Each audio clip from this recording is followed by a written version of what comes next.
that's why I don't dislike the Young Bucks, like as we were saying. But that's not the point I was getting at. Hey, everybody, got a cold open on what we're not talking about. But we're good to be back to get the second two-part of this two-parter done. Everybody's back in better health and everybody's in great moods.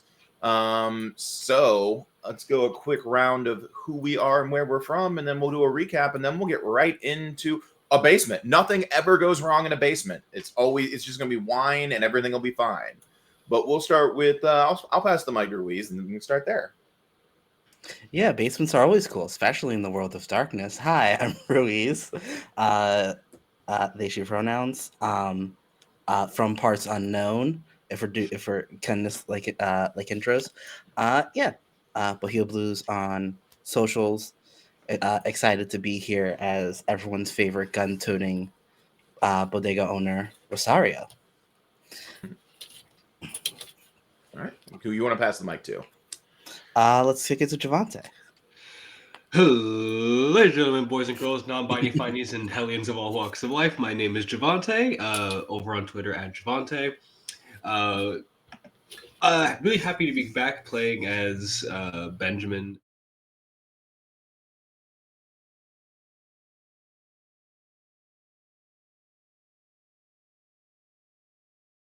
Over to Sphinx. What's going on, y'all? I'm Sphinx, Ryan, either one's good. Pronouns he, him. And I'll be playing Alvin Turner, local. Let's hang out around. Everyone's favorite guy. Local. Neighborhood dude. Guy who's been here and they built the neighborhood around his family home. Guy. That guy. Yeah.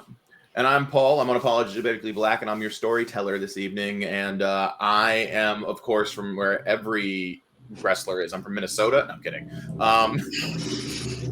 The Minnesota Wrecking Crew, that's a lot of people. That's Perfect, Flair, World War. Like, I can keep going. Like, the list goes on. But Ohio.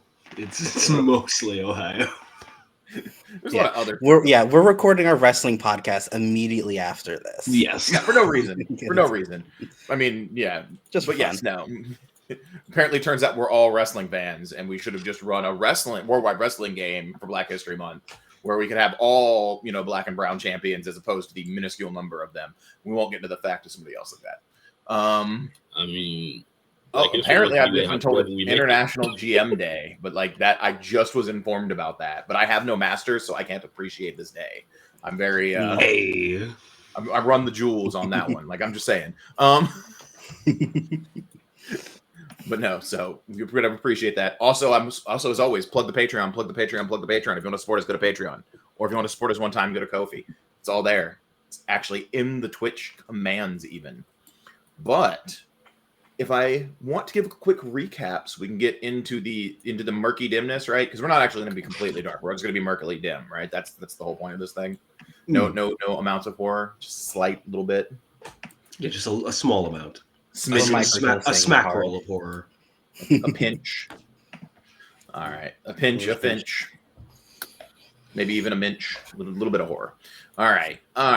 So, where we left off, our group of intrepid, we'll now say hunters, because they get access to one hunter power now.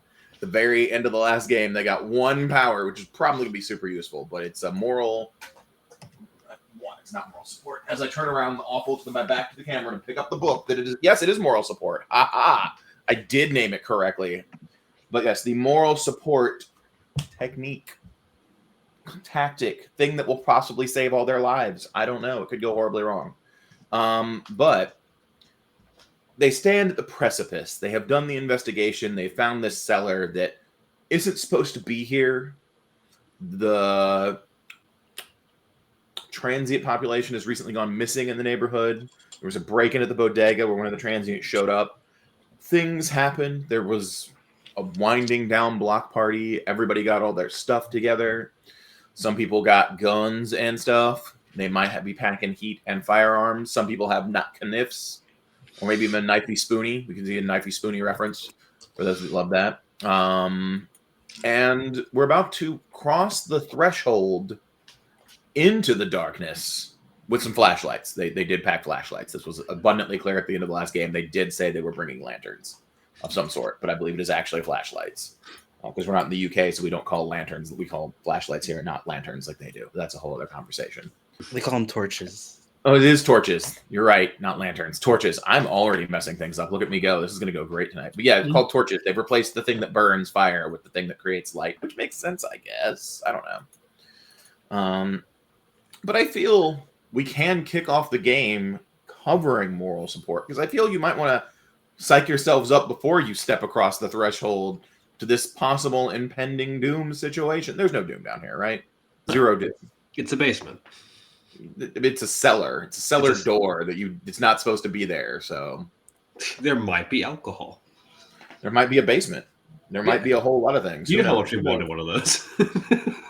So everybody made the prerequisites for this, but the way these hunter tactics work is you have secondary actors and you have primary actors. So like in our last game where you did roles to support each other, this is where that mechanic comes into effect again. You pick one primary actor who's going to make the big roll, and then your secondary actors make a different skill check that adds more dice to that dice pool.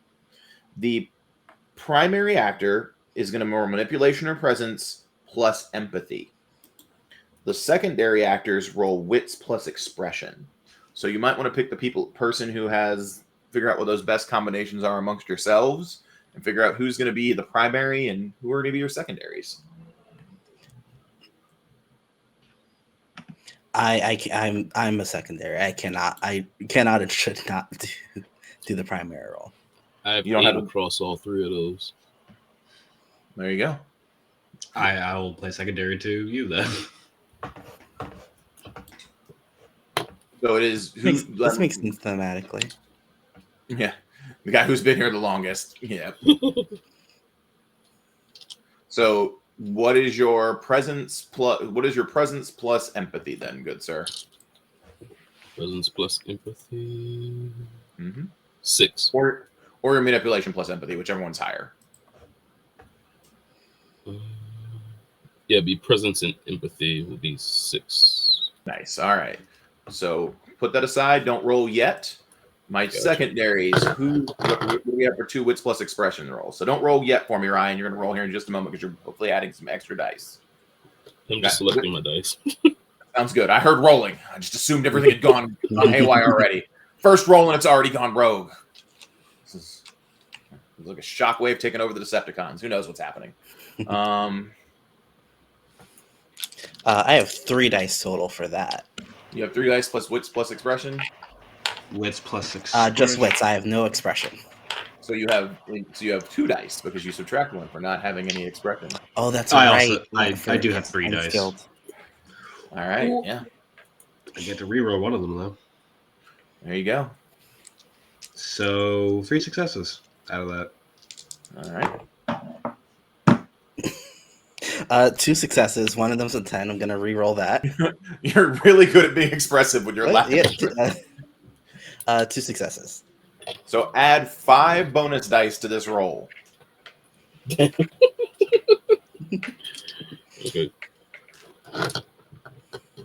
So that's 11 dice I'm rolling. Yeah, get it. Yeah.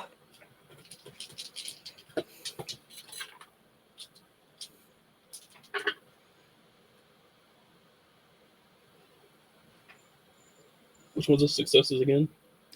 8, 9, and 10 with re-rolling 10s.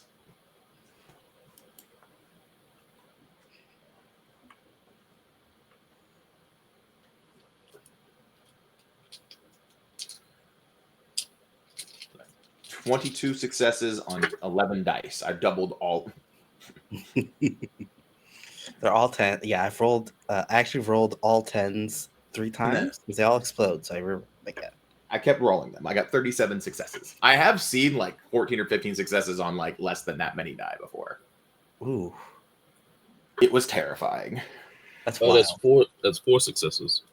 4 successes. All right. So that is a success. Clearly not a failure.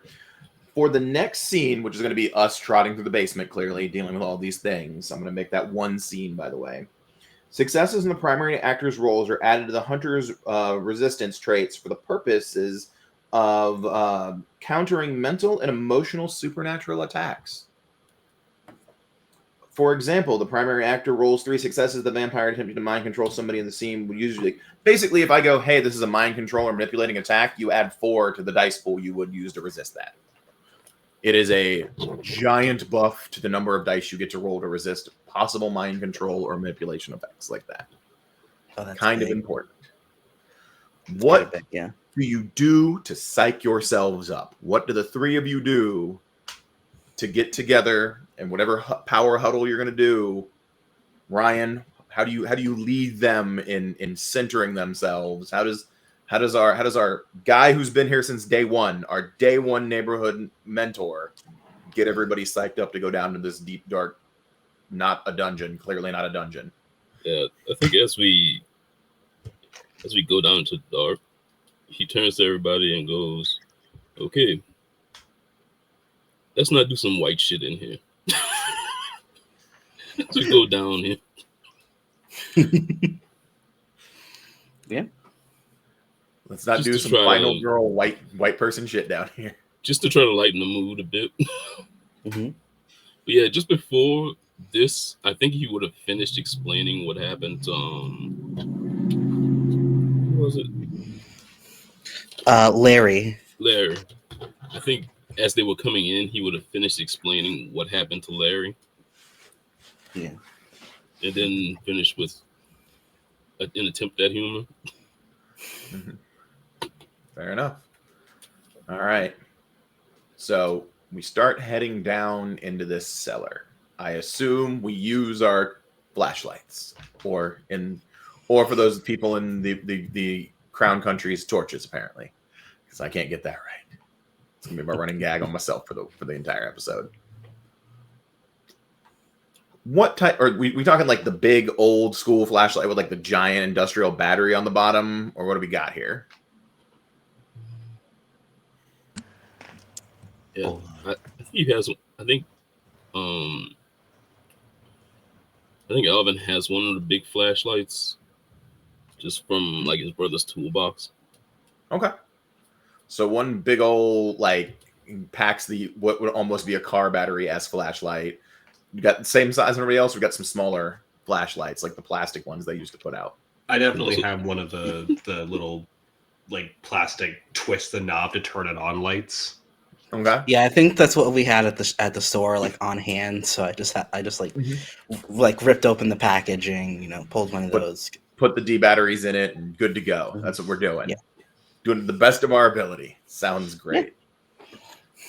So we flick them on. We start heading down the steps, and the first like 8 to 10 steps are concrete. They're concrete molded.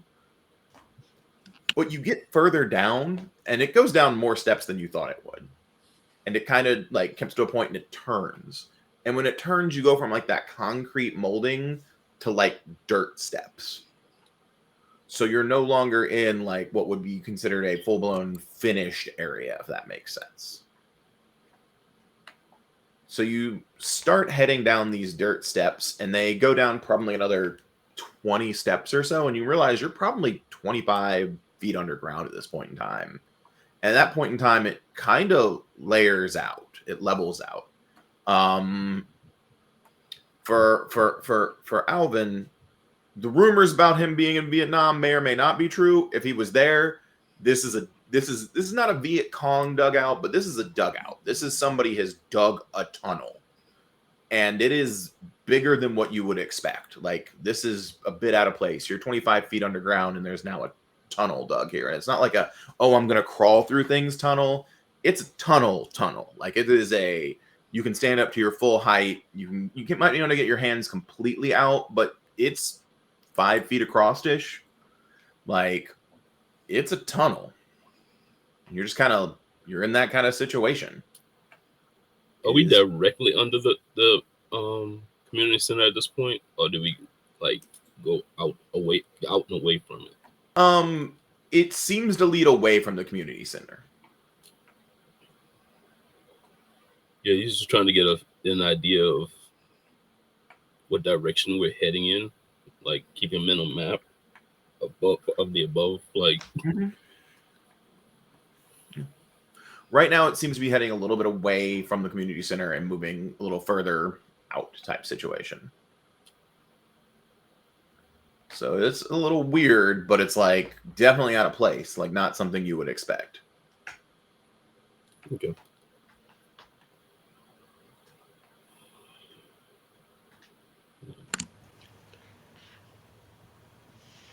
How long has this stuff been here? Like swinging the flashlight around.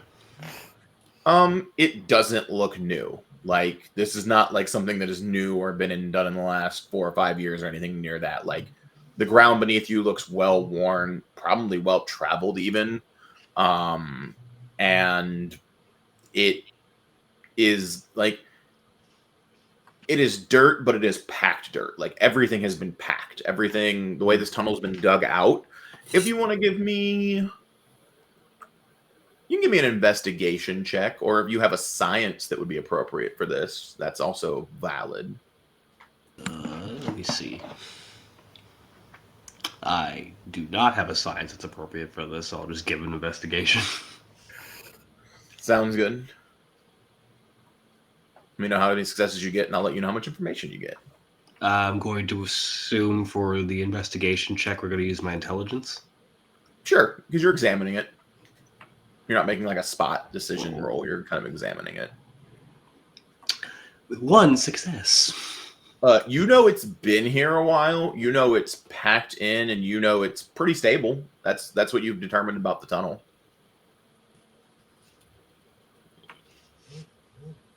So just what? No one bothered to come in here, see the creepy cellar door, and then no one bothered to open the cellar door and look at the creepy tunnel? Yeah, Well, I mean, It was pretty well hidden. Yeah. The problem is nobody how'd remembers. they excavate it? How'd they activate this without us knowing? Yeah, that's a lot of dirt that they moved to make this tunnel.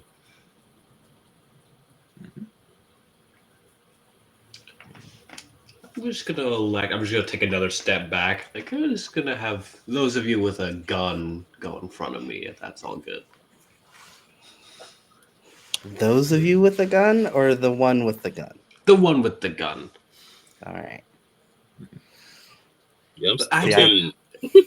I'm standing I immediately have a behind knife. Ruiz with the big flashlight. Like It's actually very comes- helpful. if anything pops into the tunnel, I can at least give him a second.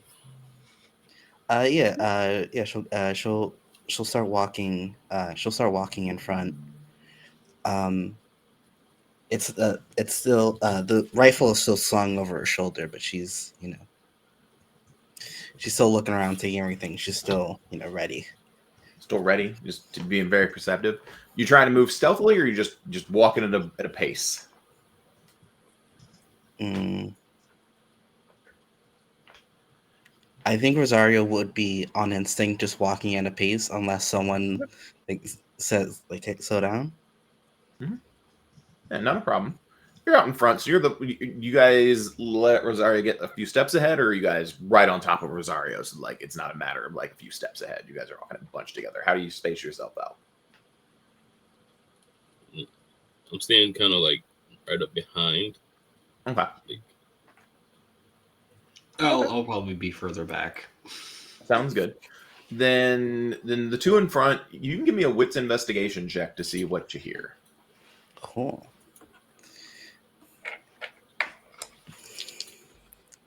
In the words of Starscream, sometimes cowards do survive.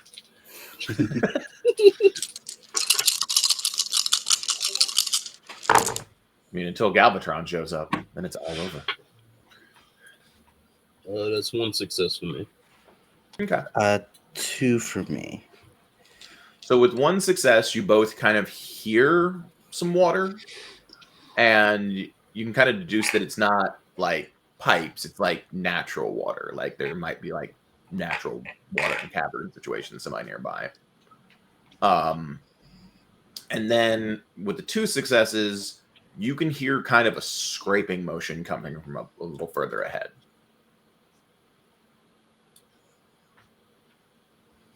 Guys, hold up. Yup. Can you hear that drip? Drip. There's something Drip. scratching ahead. All right, be careful. I think like after like she turns around and like tells them that she's gonna like turn and start. They keep heading in the same direction, but slow down now. Okay. So because you have that big light, the one thing about a tunnel like this is it's going to go straight, and you're not going to be able to you're going to see everything in the tunnel.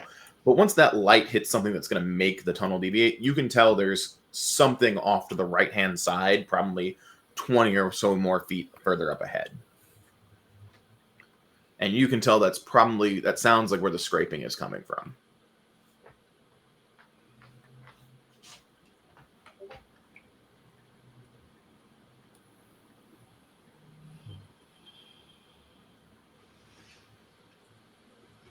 I'm going to fish into my pocket and pull out, like, maybe a handful of coins, just a handful of, like, pennies and dimes, and just kind of just throw them down the hall.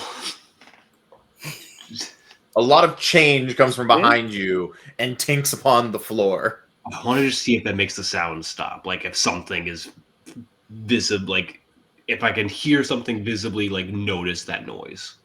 Yeah, you actually don't hear the sound stop. You hear the sound increase, and you hear almost a beleaguered, "Hello? Somebody there?" Oh. Like, lean over. Do you want... Did you must recognize that voice? I mean, you can give me a memory check to see if you recognize the voice. This is a stressful situation. Really? I'm trying to... Yeah, a little bit. There's a little tension building. I feel we're building tension. I feel it's happening. If you say so. Sorry, what do we roll for memory? Of two basically being mean. Composure plus intelligence is a memory check. Here's a question. If I've heard the voice before, because I have eidetic memory, would I recognize that already? How often did you speak with the transient people in town? If they ever came for a drink, yes. I'm going. Give me an evens or odds check. Which one do you want, evens or odds? I will take odds. All right. Give me a coin flip. This voice did come for a drink, but if you want to remember the name, you still need to check. You'll get the +2 bonus for eidetic memory, though. Cool. But it's 3 for me. Just one for me. Shall I pull up? With 3, you recognize it as one of the other transients that went missing. They sound really beleaguered. 5. Yeah, it's the female transient that went missing, whose name is in the book that Ruiz did a wonderful job. Celeste, thank you, because I don't have my notebook, because apparently my notebook is missing now, because I went on a trip between now and the last game. I think I left it there. Oh, no. Oh, shit, Celeste. One sec. I'm going to do the dumb thing and squeeze by the others and just kind of head down that side. All right. So you run down the hallway with your tattered flashlight. Give me a quick athletics check. Oh, good. You're in a darkened, no light engaging hallway, 25 feet underground, trying to squeeze by, moving quickly. I'm assuming athletics and dexterity. Yeah.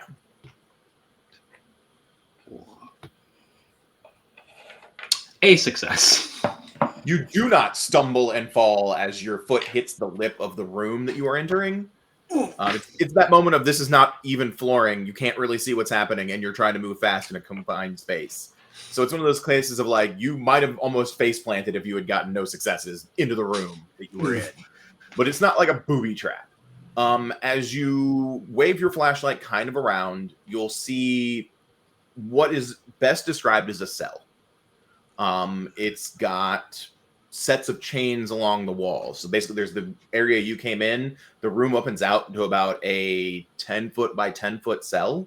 And there's basically 2 sets of chains on each wall. They're all old chains, like old chains. If you would like to check to see how old or know something about them, you totally can.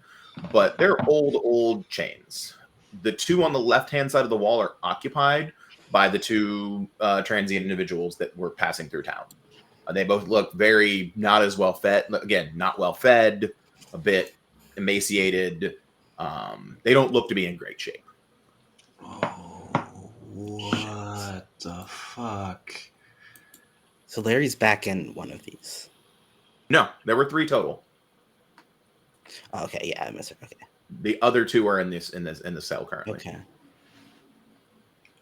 Celeste and Jacob. Yep. Okay. What the fuck? We could see the how the chains are put up. Oh yeah, they're put up. So if you wanted to make a check, I know some people wanted to make a check to do historical facts. We're going to start getting into historical stuff here. That's not friendly and nice. There's a bit of a content warning there for you. I'll go ahead and do it. I as soon as King runs ahead, I'm gonna chase after him very reluctantly. Mm-hmm. So yeah, what kind of role would this be?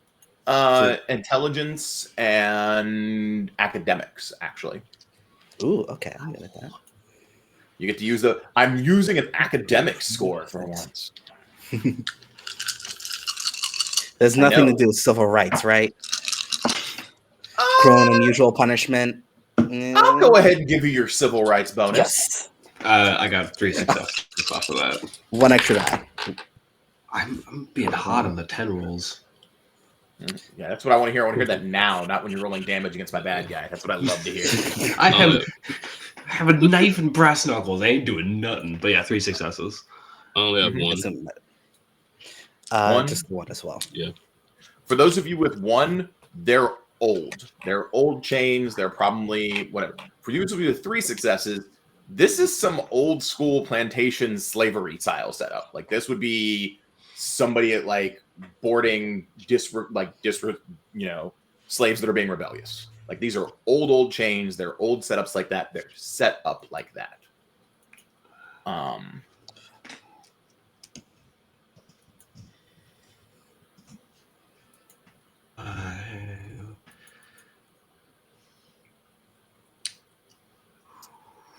Okay. I'm not freaking out. I'm not gonna freak out right now. I'm not. Ignore the heavy breathing. I'm good. Do you feel that you need a willpower check? I'm gonna go ahead and do a willpower check.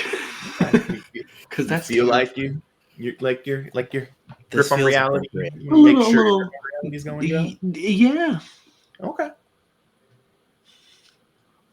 It's been a hot minute to have done a willpower check. You roll your current willpower score. 2, 3, 4, 6, 7. 3 successes. You're fine. You're not panicking. You got this under control. You do the breathing technique they taught you at that weird new age yoga school thing that you went to 2 classes on before you came back into town. It centers you. You get back under control. You've got this. You said they're in a cell. Is there it's a big room that's basically a cell. Okay, it's cool. not there aren't classic jail cell setup. It is a cell. It is what you would consider a cell if you were to walk into a cell. One side of the room and one long barred wall, basically, with one door leading out of it. Yep.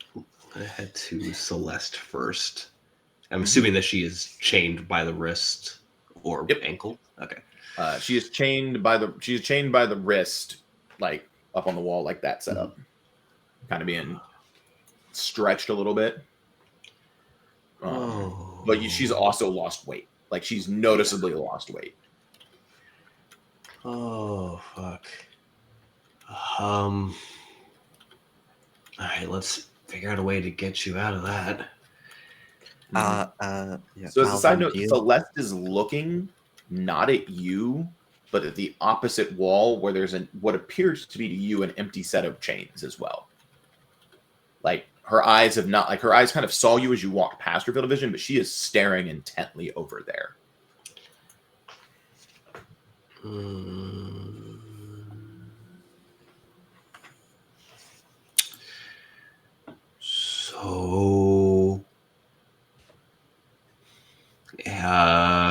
how do you all think we should be doing this? Because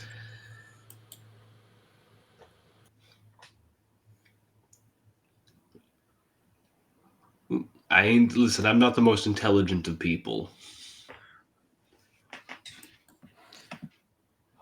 Okay. You gotta try to like break the lock. I mean, yeah, or try to pick it. Yeah. I'm just trying not to make too much noise, but like I could probably pick a lock. Yeah. Do you need something from us to do, or do you have something for that?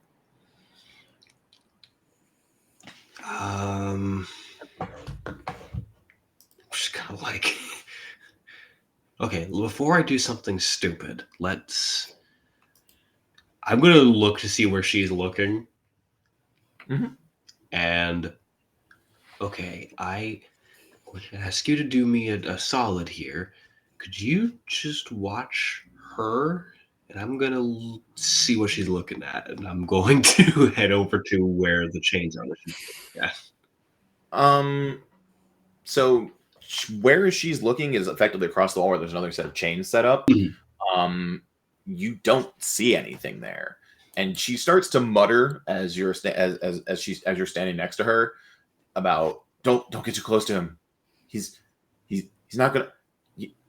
He's not bad, but he's probably he can't just see him, and like you get like right where they're standing, and go ahead and give me a surprise check. I need a wits plus composure check to see if you are horribly surprised. Oh, good. Love these. Wits and composure. Okay, actually, not too bad on those. So let's find out. Hot day of threes. 3 successes. So at 3 successes, you will, right as you like get there, you realize as it's happening, but before this person can grab you, this person just kind of materializes. They are also chained up in those chains. And like it is a monster, for lack of any better term. It is, you've never seen this person before. Their fingers have like an extra set of digits. Their nails are extra long. Their teeth have several what you'd consider like fangs in them when you look at them, and they're kind of lunging at you. They have a little bit of like desperation and hunger in their eyes, but they're clearly another prisoner down here. They have like the side, their eyes are not even like, their eyes don't sit at the same level. Their face looks a little melted, but they don't look human anymore. It is clearly visibly a monster, but it is also clearly someone else who's, you can even get that sense of like, they're clearly chained to the wall. They're clearly another prisoner, and they clearly have a level of desperation to them. What the fuck is that? As soon as like I hear like wrestling change like in King's direction, she like grabs the butt of the gun from the back, slings it over her shoulder, and quick like loads up around. And points. All right, buddy, back up. Just careful. Yeah, Elvin is just shining a light in their direction, like. And she's slowly walking like, towards me, keeping her rifle pointed out. Yeah, like there's that moment, like, and because King is right there, and like there's that moment of clear hunger and desperation as this person lunges at you. But like once the light hits them and the gun is drawn on them and everything else like that, they kind of crumble a little bit. Like there was that brief moment that, like, if you've ever, the best way to put it is if you've ever not eaten and you're starving and all of a sudden somebody puts food in front of you, you want to eat, but then there's that also that moment of like, I don't want it, like that moment of desperation of hunger, and then that kind of passes as this person kind of this thing kind of takes control of themselves again, and they kind of crumple back down into the corner. What the fuck?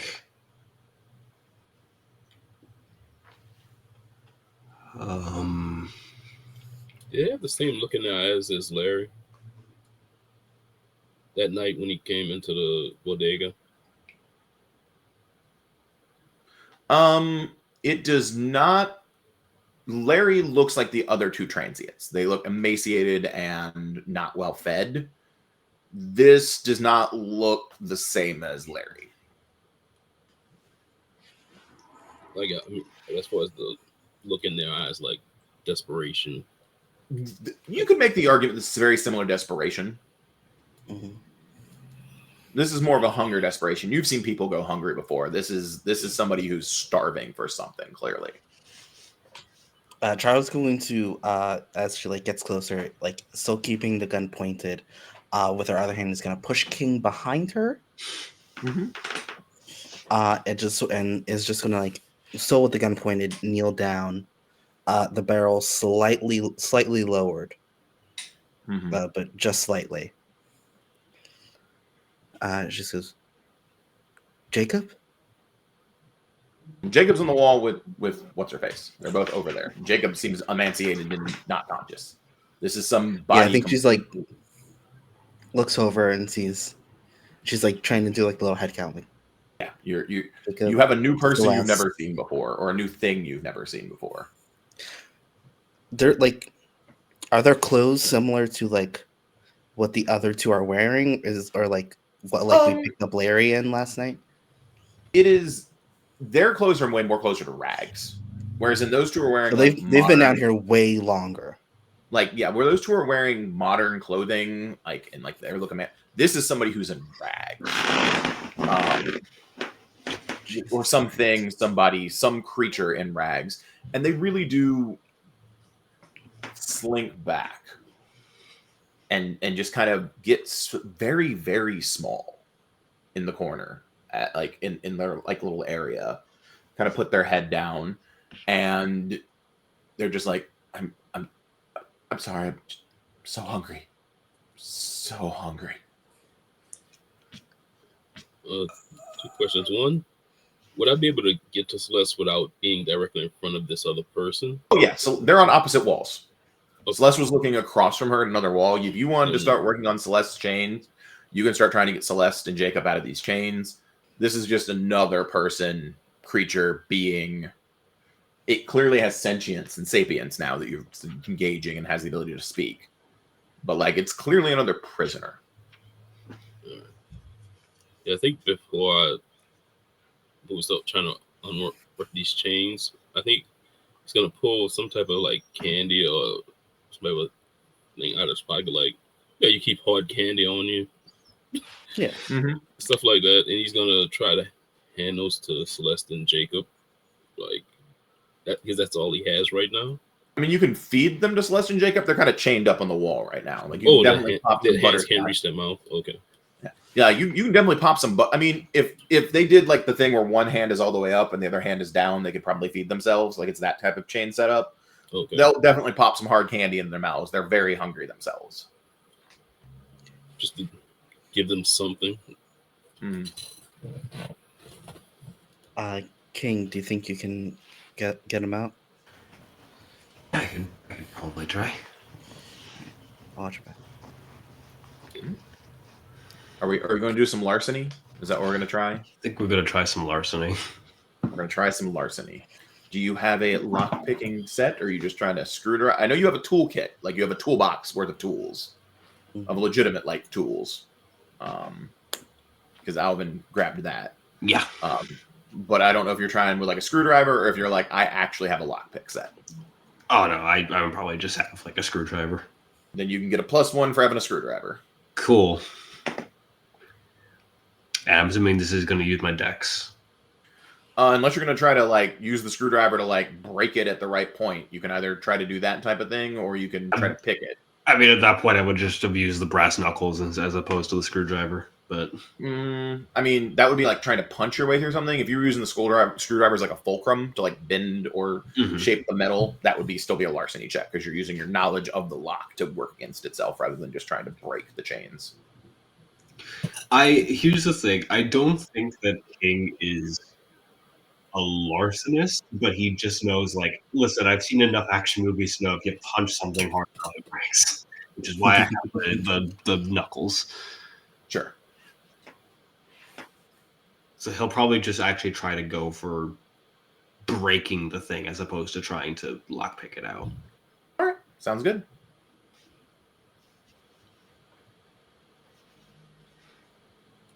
Please.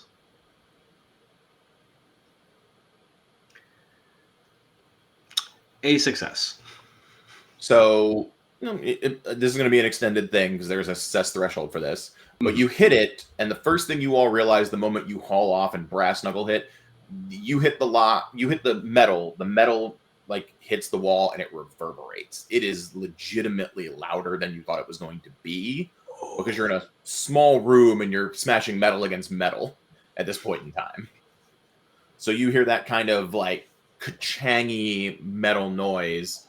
Our friend slinks back even further in the corner and kind of like flinches like they've been hit because it's real loud in this very small space. They've been in here way too long. And Elvin will keep the light on any entrance or exit out of this room.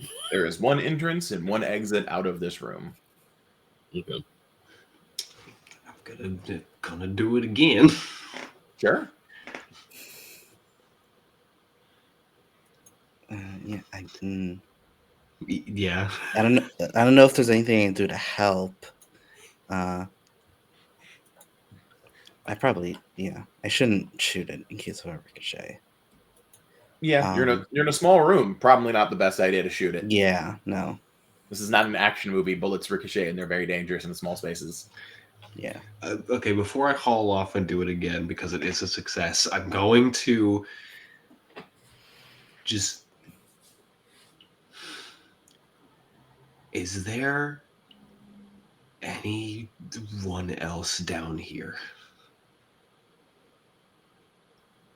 Who do you ask that to? I've probably still asked still. I'm trying to break the lock. Depends on the time. He could be back. He didn't give a name. He looked at us and we followed him and he didn't give his name. He's never really given his name. And the creature in the corner just says Victor. What time did we leave Victor. again? It was pretty late into the night, but I think it's like before midnight. Well, No, it's after. It's like 2 in the It's morning. after? Yeah, it's like 2 in the morning. Yeah. Okay, well, it's like 2 in the morning, so I'm going to hope that he is not down here, and I'm going to punch it again with the one success. You do remember that the door was open when you got here. Yeah. Okay. He's probably not back. One punch. Punching it again. Another success. Yep. It's starting to bend a little bit, but these are old shackles, and you're gonna have to do this at least 3 more times. Fucking. You're trying to break something that is designed to hold people and is hardened and old. There's a little bit of rust on it, but you're at this point in time you're kind of punching away at a thing. It's not easy going. Of course, there's no key down here. Because he has this stupid thing. Mm-hmm.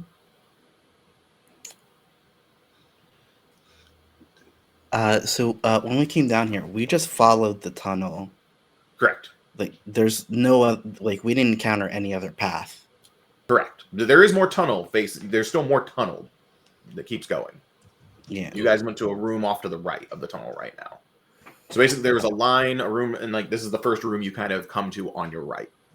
Yeah, but if we go out, the tunnel continues. Correct. Okay. If anybody has any better ideas, I'm gonna keep doing the thing I'm doing. Can we use a hammer and a screwdriver like a chisel? Yeah. Might be easier to break it that way. I'll try Yeah. that. We'll give it a shot. Swap out the items and attempt.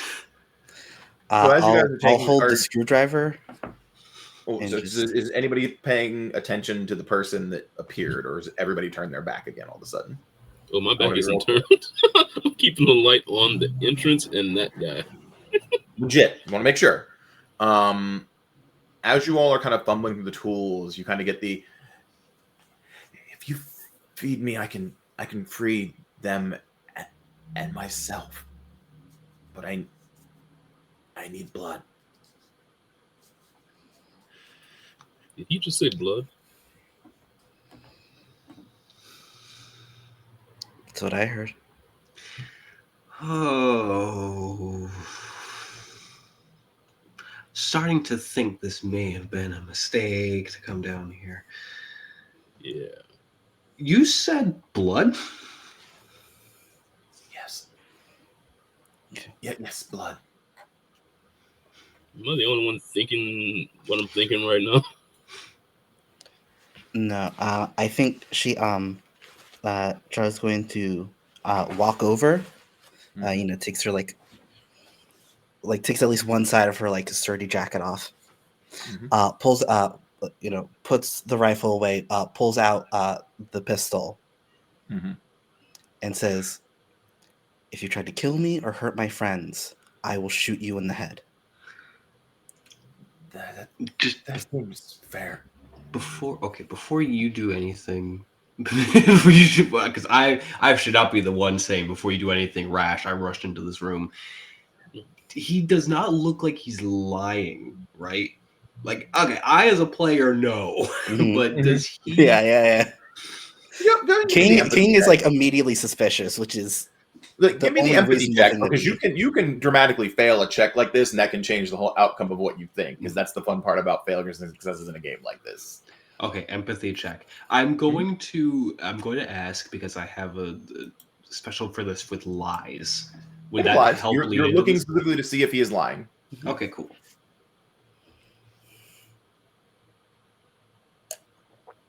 Go. It's apparently just a 3 successes kind of day. He seems to be telling the truth from all the signs you can see. He does not appear to be being super deceptive. He's not, and even the answer of like, that seems fair. Like, he's not mad. He's like, yeah, that's a fair statement. Like, it's like that moment of like, yeah, there is a little level of like not as afraid of the gun in the lower bowel of the body language as they should be. Because it's a gun and there are things you don't know. She doesn't know that. Yeah, but like overall, he's less afraid of the gun than he should be. But like the truth of like, that seems fair. You'll kill me if I betray you, and yeah, I will free us all. I will free your friends and myself if you feed me. Fucking put the knucks down, pull out the knife. What the fuck am I? All right, so he's not lying. How much do you need? Not. I will take as little as I can.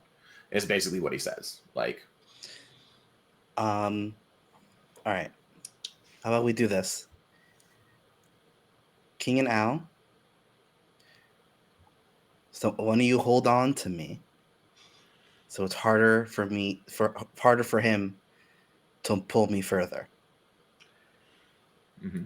Look over to Al. Yeah. I'm assuming you're stronger than me. Yeah. Yeah. Yeah, and as Al like grabs on, Rosario gets like a bizarre flashback of like her like tripping like really hard on the bodega steps and taking a nasty tumble, and Alvin just like picking her up and bringing her back to her grandparents.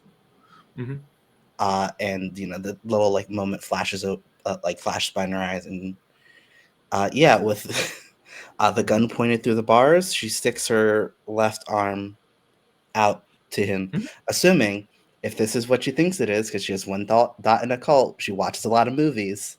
He has his own way, and she doesn't need to cut herself. Yeah, Correct. Elvin hands the big flashlight to King. King. He'll put one Don't tell hand on anyone I did. Dagachar's shirt and palms his switchblade in his other hand. Sounds Don't good. tell anyone I did this dumb shit. So in this moment, you see the mouth of kind of jagged fangs come down on your wrist, and you expect it to hurt. Like you expect there to be pain. Oh yeah, she's fully like And there's not. It's actually really euphoric. It's very like almost like if Rosie did some drugs back in the day, it's like that, but worse. It's a pleasant feeling. It's very pleasant. Like that feels great. That feels like the mixture of warm cookies and an embrace and a slight high, and it's good. Embrace is an interesting choice of word there, huh? Way to make me nervous. Me, the person, nervous. Yep. It's a warm embrace around a cozy fire type situation. It's the exact opposite, especially with the marled mouth that you're being bit by. Take 2 points of damage as you lose 2 points of blood, because that's how blood loss works. Yep, that makes sense. And there's like that brief moment of like he doesn't want to pull back, but he does. And there's that brief moment when he goes to pull back that you don't want him to. Like, you'd really like him to continue taking your blood. I think in that moment, she has the sort of realization when, like if anyone here, if I've ever drank something that tastes really good but doesn't taste like alcohol, you have that moment. It's like, oh, that's nice. I can never drink this again because I will drink all of it and it will destroy me. I think she after, the come down, she's like, that's not sustainable. That is not okay. And Alvin will move to wrap the Oh no, like when he pulls away, like he takes the wound and like licks it in his hand and it just stops bleeding. There's not a bunch of bite marks there. Like you expect it to be this gnarled like gash and mess from the mouth of like off-centered fangs. It's not. It's clearly upsetting, like to a degree, to witness that happen. He just kind of runs along, almost slimy tongue, but at this point in time, it feels pleasant still to a degree, over like where the wound would be, and it closes up and doesn't really hurt at all. Okay, I'm just gonna say this to just get it out there. This is a vampire, right? 100%. Yeah, I would say so. Which I'm gonna look over to the other two, just kind of looking at their reactions. Jacob's not there. Like Jacob is clearly unconscious, possibly from like malnutrition and blood loss. Like Jacob is not doing the best. Our other lady friend is like nods, yeah, like yep. And the person that was kind of muling before, like seems to have like collected themselves a little bit more, doesn't have that same ravenous thing, and like legitimately takes in a deep breath. Like you now notice the fact that you've said it's a vampire, you've looked at them, their chest isn't going in and out, they're not breathing, they're not doing the signs of human, they're not blinking. Like you've kept a light on them the whole time, the pupils aren't really dilating, like they're not doing the signs of human life. But they actually, for the first time that you now realize it in the back of your head, they take a deep breath in and go, thank you. And then you see them like brace their feet on the ground and just rip the chains out of the wall that they were chained to. This person is black, right? This person's race is hard to determine. Oh, with the whole like skin thing, yeah, it's hard to say. Like they definitely have non-Caucasian features, but it's hard to tell what the race of origin may be. Okay. I have a theory of what they are. Okay, because Because if you let my character get fed on by a white vampire, you and I were gonna have real problems. Yeah. They're Afro-Hispanic if you would like to know as players. Good. Mm-hmm.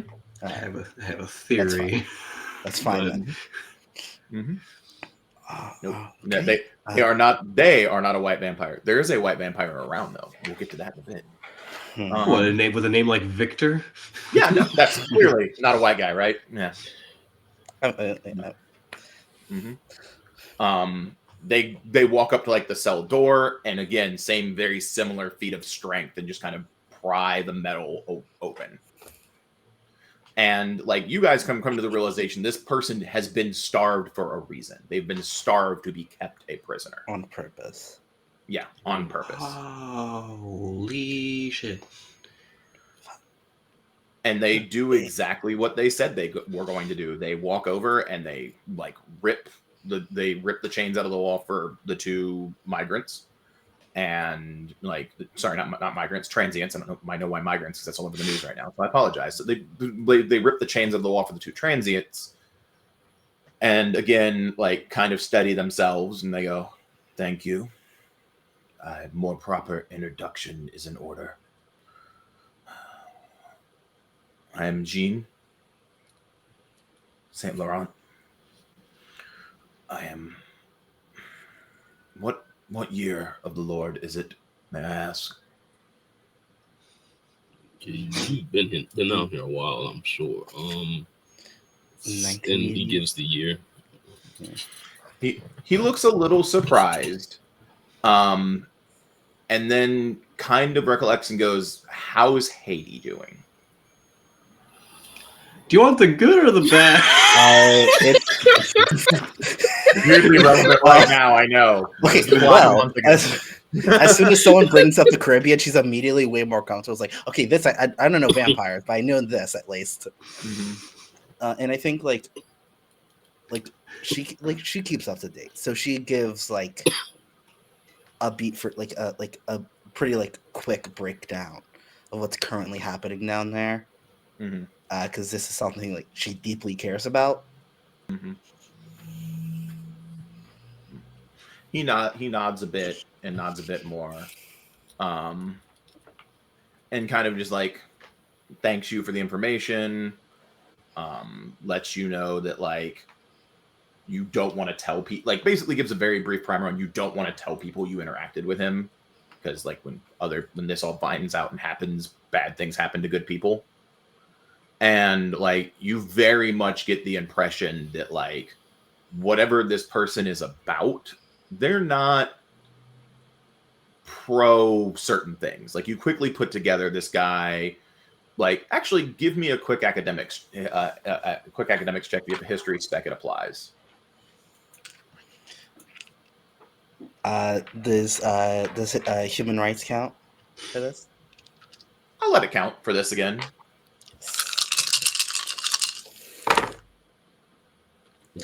Ooh, oh my god.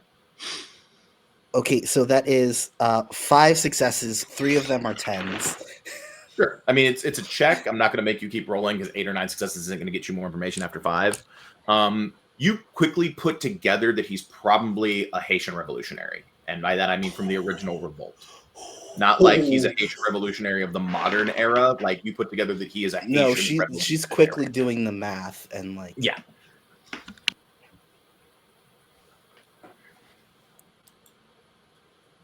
And like she like sees him, the way he's speaking. Mm-hmm. I think she like detects like a certain accent, especially like when he said Haiti and the way he says it. Yeah. I think she has like a Jimmy Neutron brain blast. Mm-hmm. And just goes, "Were you there?" Mm-hmm. I was.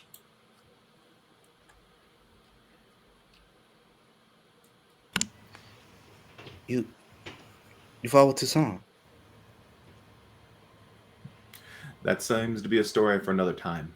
I don't really have the time to recall it to you. You should probably leave this place before Victor returns. That is my intent. How long has Victor been here? I don't know exactly where here is. I'm guessing I'm not in Haiti based upon all the things you've told me. I'm in what became the United States from what I pieced together. Yes. Yeah. And I give a breakdown of like where he is in relation to Haiti because we don't know And, like, where we are. So, but You're in Middle America is where you are. Like, Yeah. But like he basically like you can piece together that something happened to him probably around the turn of the century, and that he doesn't know how long he's been up and down. He knows that Victor has been keeping him on the verge of like starvation for a while, waking him up and doing something to him. He doesn't like let you in on what, and then basically putting him back to sleep for lack of a better term. Oh shit. Okay. But he's like, the last thing he really remembers was turn of the century Haiti, but he's been, for those of you with brain knowledge, so I have a very excited player. They've been in and out of torpor for the last couple of decades. that's fucking. Oh, that's bad. You can also put together the way he talks about Victor, that Victor is somebody who is older than he is, and that is an ongoing rivalry and issue that predates the issue. Like, Victor may have done things in Haiti prior to this. Oh, fuck. Okay. I'm kind of like, I'm probably helping Celeste and Jacob up. Yeah. Yeah. Alvin will piggyback Jacob because I don't know if Jacob can stand under his own power. Not really. I mean, he's had a the last thing he's had to eat was a Jolly Rancher, and that's probably the most nutritious thing he's had in weeks. So not exactly on the big doing the thing. I'm probably just carrying Celeste. Celeste is in a little bit better shape. Probably just one arm over the shoulder, like helping her Mhm. remain standing. What order do you guys all go to leave in? This is kind of important. I think I'm last because Okay. I'm just shaking and trying my best to not ask this, like, to grill this man for everything that he knows. Like, he was there, like, for like the first successful slave revolt in human history. It was like a earth-shattering like event, like a feat everyone thought was impossible in every single way, and she is like, this is like meeting a hero that she didn't know she had. Legit. So he is gonna kind of walk out last, but not suddenly like disappear or anything. But if Celeste is near the front, he will bend over and speak very like quietly in your ear, in Spanish, but it's a little archaic because I assume you broke into some Spanish due to how excited you were based upon your character reaction. Yeah, and like there's like the like the reinforced clothing for Mechanic Sim she's wearing is like a basically like biker leathers, but it's in the colors of the Young Lords, and like on her chest is a patch with their symbol, which is a raised fist holding a rifle, and in the background is Puerto Rico. So he'll lean down in recognize slightly the archaic shape. Spanish because it's probably almost 100+ years out of date, so it does seem a little off, but you Yeah, catch it. yeah. He tells you to watch Celeste. She may be enthralled by Victor.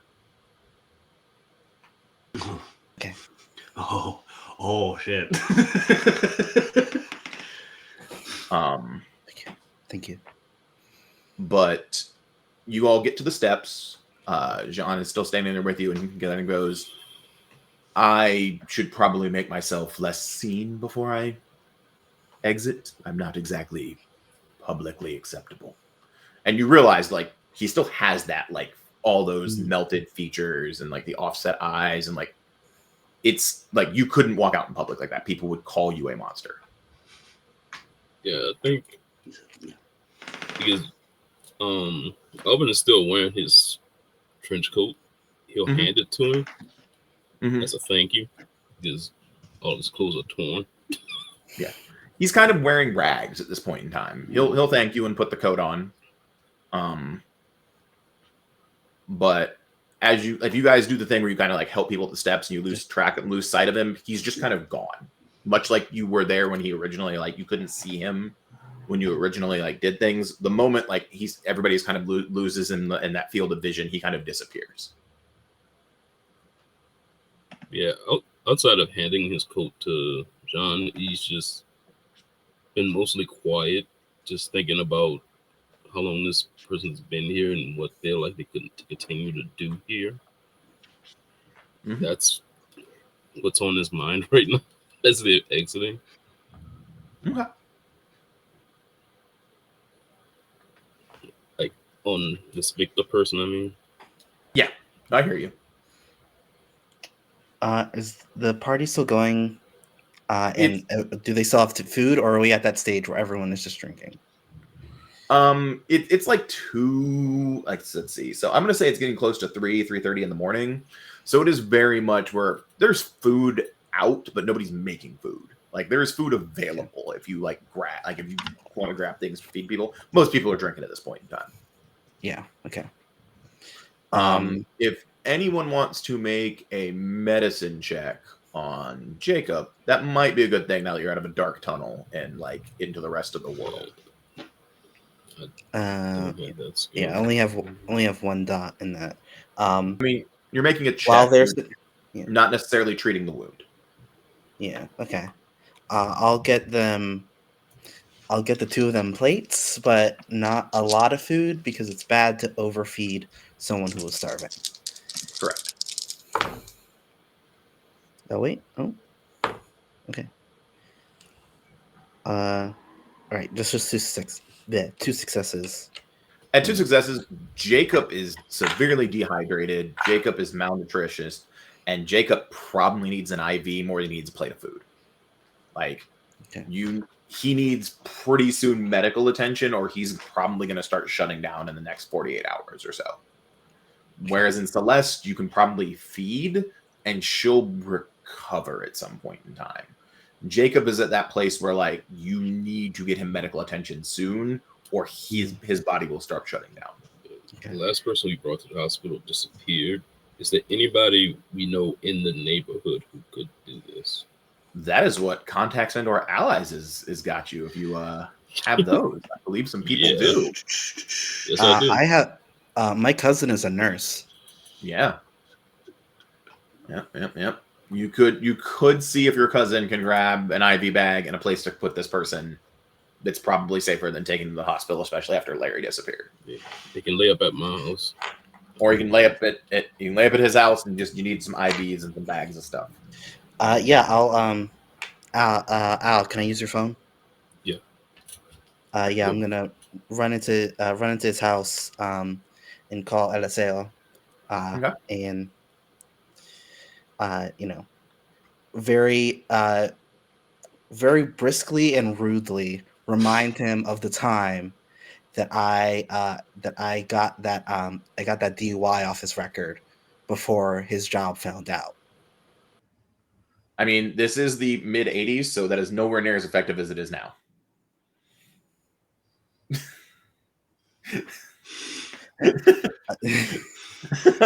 Not trying to be a dick. That threat is so less effective. Like now, it's a super effective blackmail threat. It's like, and you could just ask nice. Like that's kind of the response because it's a DUI in the 80s. So like everybody has those. It's like a Tuesday. Yeah, you get pulled over for not driving drunk. Like that's how it was back then, according to the stories. All right, Eli, just grab the shit and come down and meet me. I'll explain more.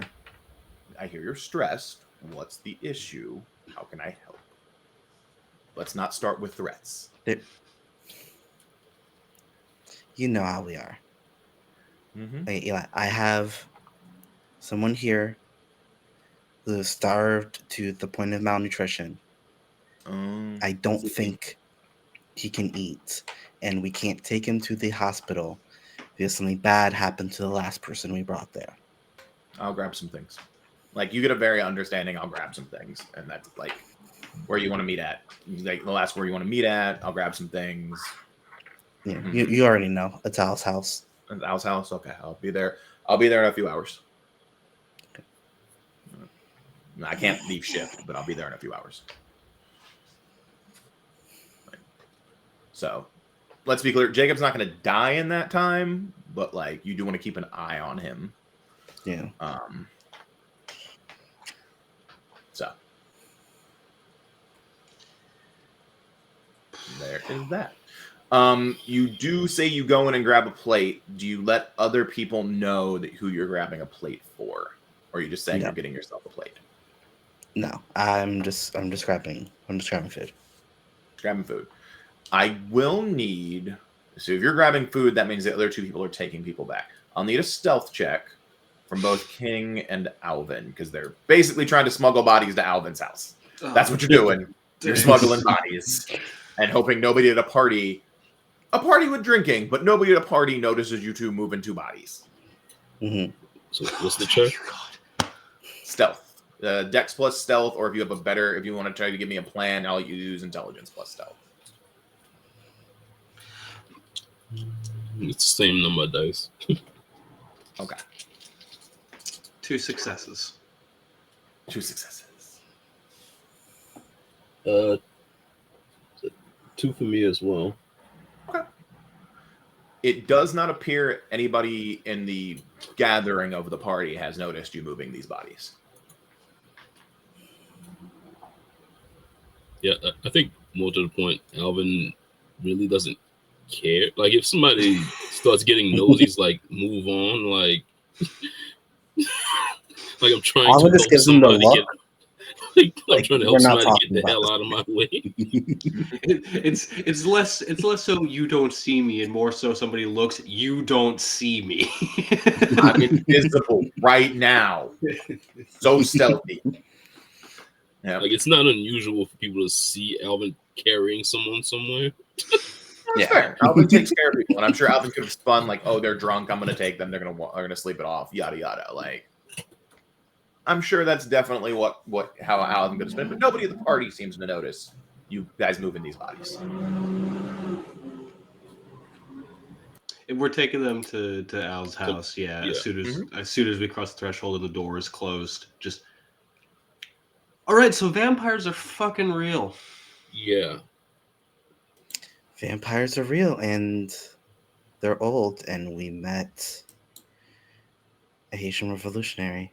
We met a 200-year-old vampire. Yeah.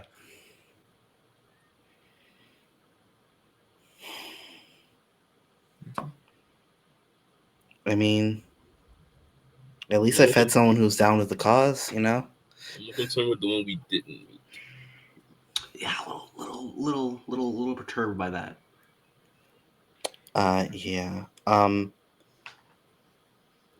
pull my 2 guys aside. Jean said that Celeste might be enthralled to Victor.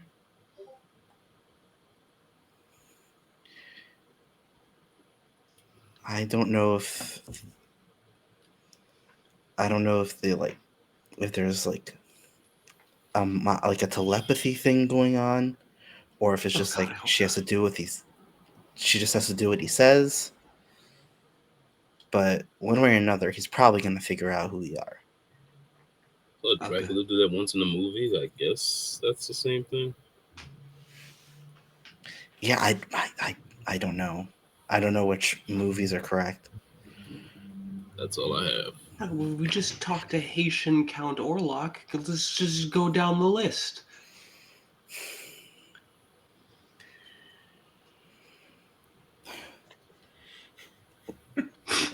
What? Like, you can clearly see Alvin sweating. Like, I'm going to go out on a limb here and probably assume that, like, I don't know, crosses in holy water probably ain't going to do diddly dick. We don't know. I I don't even know if guns will work. I don't know. Do we just keep them inside the house and be like, well, we don't give you permission to come in, and they just can't do it? What do we do? We don't know enough of the rules. We just know we're not supposed to like let people know. Throw rice on the ground and tell them to count it? I don't know. There has to be a reason this was kept secret, and that this person didn't just actively feed on people. I mean, that would explain why they were like this, why they're this sick. I mean, if a mountain lion actively starts attacking everybody that comes into, its territory, it eventually will get shot by somebody. I'd assume that whatever the vampire is probably doesn't want people to, find out that there's something happening. Jean said it's supposed to be a secret, so maybe they have to be discreet. I don't like that implication. That there's a rule for this. That implies that there's a lot more. He said it like it was a thing, like it was. Yeah, I'm pretty like sure if we go to people saying they're vampires, it's not going to go well. Probably not. No. What do we do? Tell everybody in the neighborhood to watch out for a dude named Victor? Actually, that I mean, we could just tell him to look out for a white dude. Yeah, that. Yeah. You know that much. He's a white guy.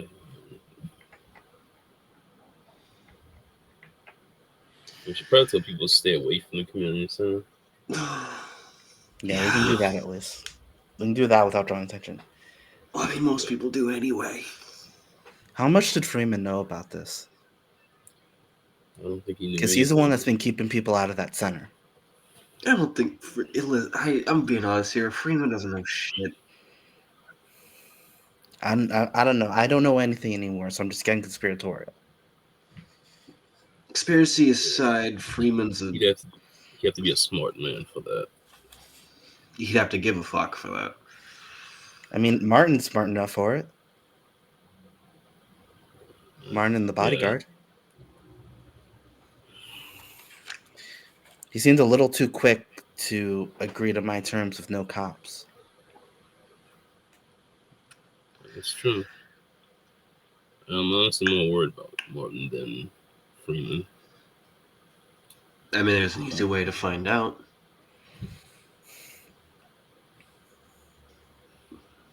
Martin's a public official. Means he has ways to contact him. It's 3 a.m. If he's not here, they're probably, at their respective houses or something. I don't think Freeman would have stayed for the entire block party, but just stayed to show his face and then left. Yeah. So I didn't see him out there. Want me to find out? Yeah. Can I look out the window and see if I still see Martin or the bodyguard around? You wouldn't be able to you wouldn't be able to get a whole view of the street. You could go do a lap and see if you find them. I think I'll do that. Okay. Give me a wits investigation check. Are you trying to blend into the crowd while you're doing that, or are you just walking around actively looking for somebody? I'm just walking around. I will leave the rifle. Mm-hmm. I'm probably gonna regret this. I'm gonna leave the rifle in the Al's guest room. So I'm not walking around. You're not gonna leave it in the foyer. I assume Al has a wonderful foyer. He probably does have a good foyer. I keep it clean.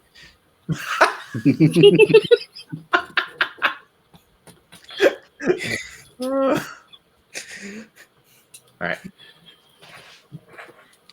Are you just looking? You're not actually asking anybody if they've seen them recently, correct? Yeah, I'm just looking around. Okay. Is it what's an investigation? Yep.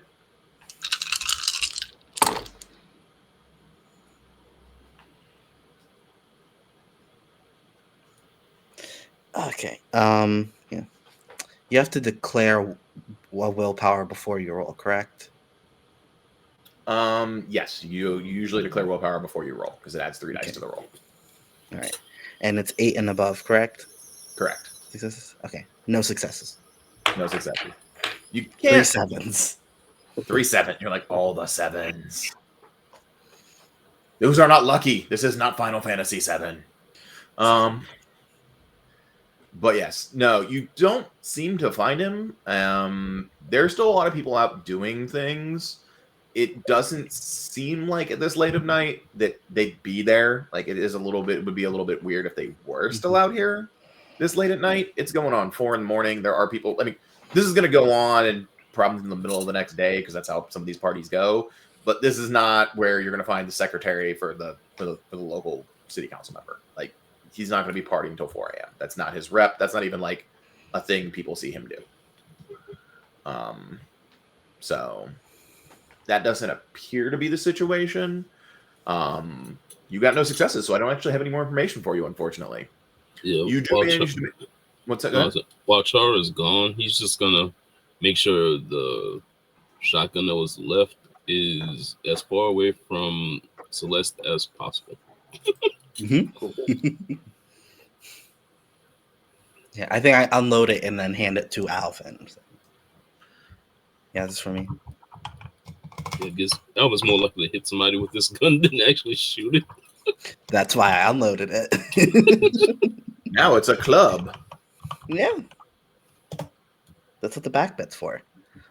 Yeah. Yeah, I guess I'll do the lap and then come back. Okay. I don't see him, guys. I think he's out. Okay, that's not the worst thing in the world.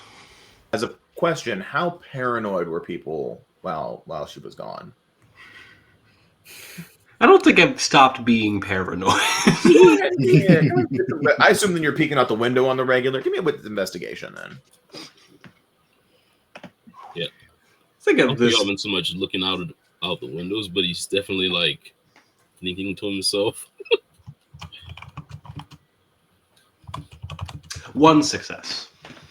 Oh no, you're pretty sure somebody's watching you in that like I'm now paranoid that people are watching me type of way. But no, you're sure. You're sure you're pretty sure that they're watching you now. We may have a problem. What kind of problem? We got eyes on us, I'm pretty sure.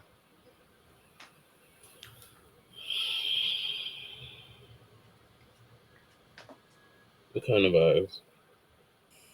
You don't know. You're like you didn't see anybody. You just feel it in the back of your neck. You're like definitely. It's not. Listen, it's not like listen. This is not like a. I could tell. You know, this is just a gut feeling that has never been wrong. Yeah. Don't you watch Spider Friends? Oh, look at that meme.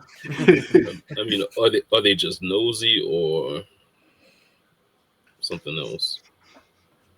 I don't. We just can't. We did. I have no idea, but I know this probably at least one person. I have no idea who or where is watching us, and whether it's nosiness or something far more sinister. Either way, it's not exactly a comforting sensation in the tum-tum.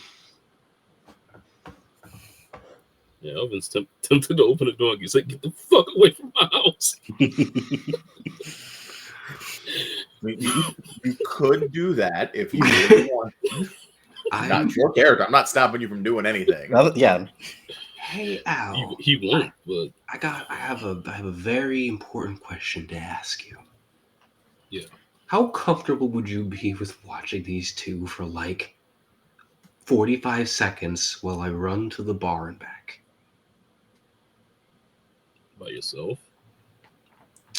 Just to grab something and to see if that feeling continues when I head to the bar and back. Be careful. Will do. You got something on you?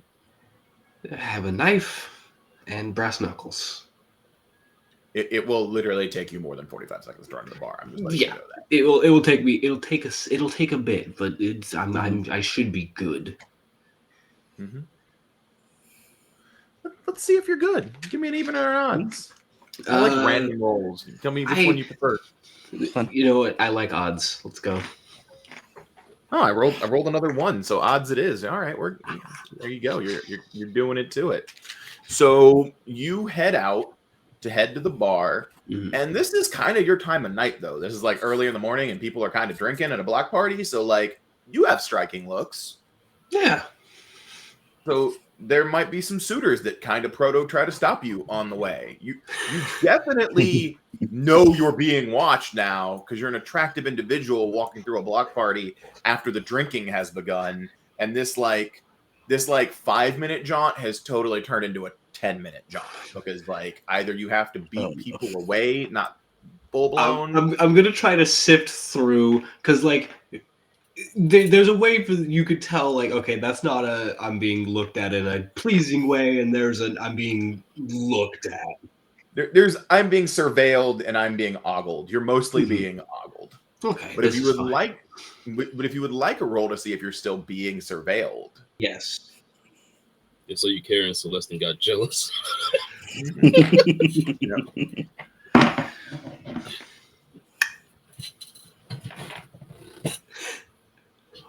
One. You pretty sure you're still being watched. You're pretty sure someone is still watching you. Unfortunately, there's so much going on for you to be able to tell if it's the ogle watching or if it's the paranoia, everybody's coming to get me watching. I'm going to go to the bar. Uh-huh. I'm not grabbing my top shelf shit, but I'm going to grab probably just a bottom shelf whiskey, 2 bottles of just I'm not going to ever use these whiskeys. Lay down what money I have on my own table because I'm not going to steal from myself. And you're still kind of stealing from yourself. I mean, I'm still kind of, but it's fine. Yeah. You can mark it as stolen during block party. Exactly. Yeah. And I'm going to take money out of your own till to put on your own account. To then put back in your own till. Yeah, that is technically money laundering, but that's just funny. And I'm going to head back. All right. You get back in. Make it back to Al's house.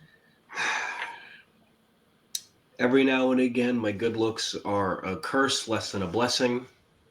We're definitely being, or at least I am definitely being looked at. Whiskey. And you go to pour the whiskey, and there's just a knock on the door. And I think this is a great time to break.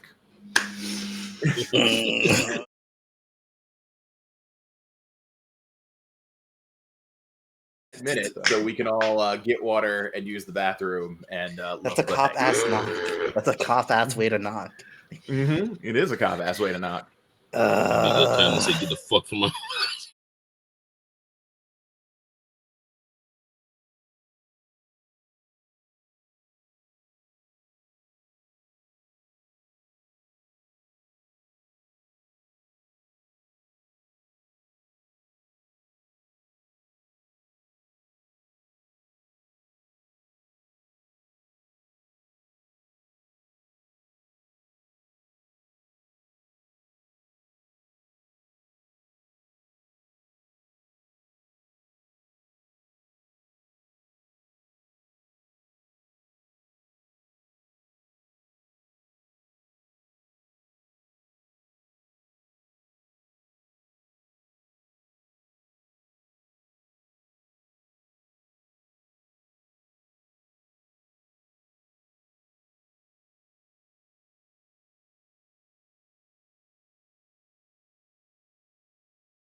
All right, everybody. I believe we were left off with a knock at the door, right as some whiskey was about to be poured.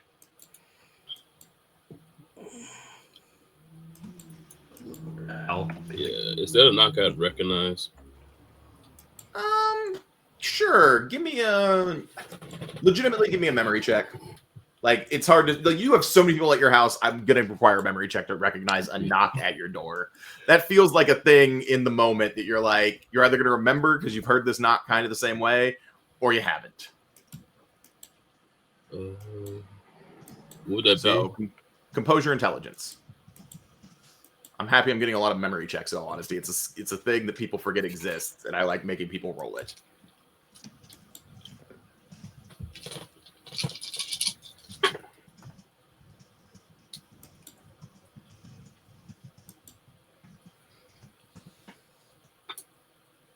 Four. Oh yeah, it's totally Rose's cousin. Like,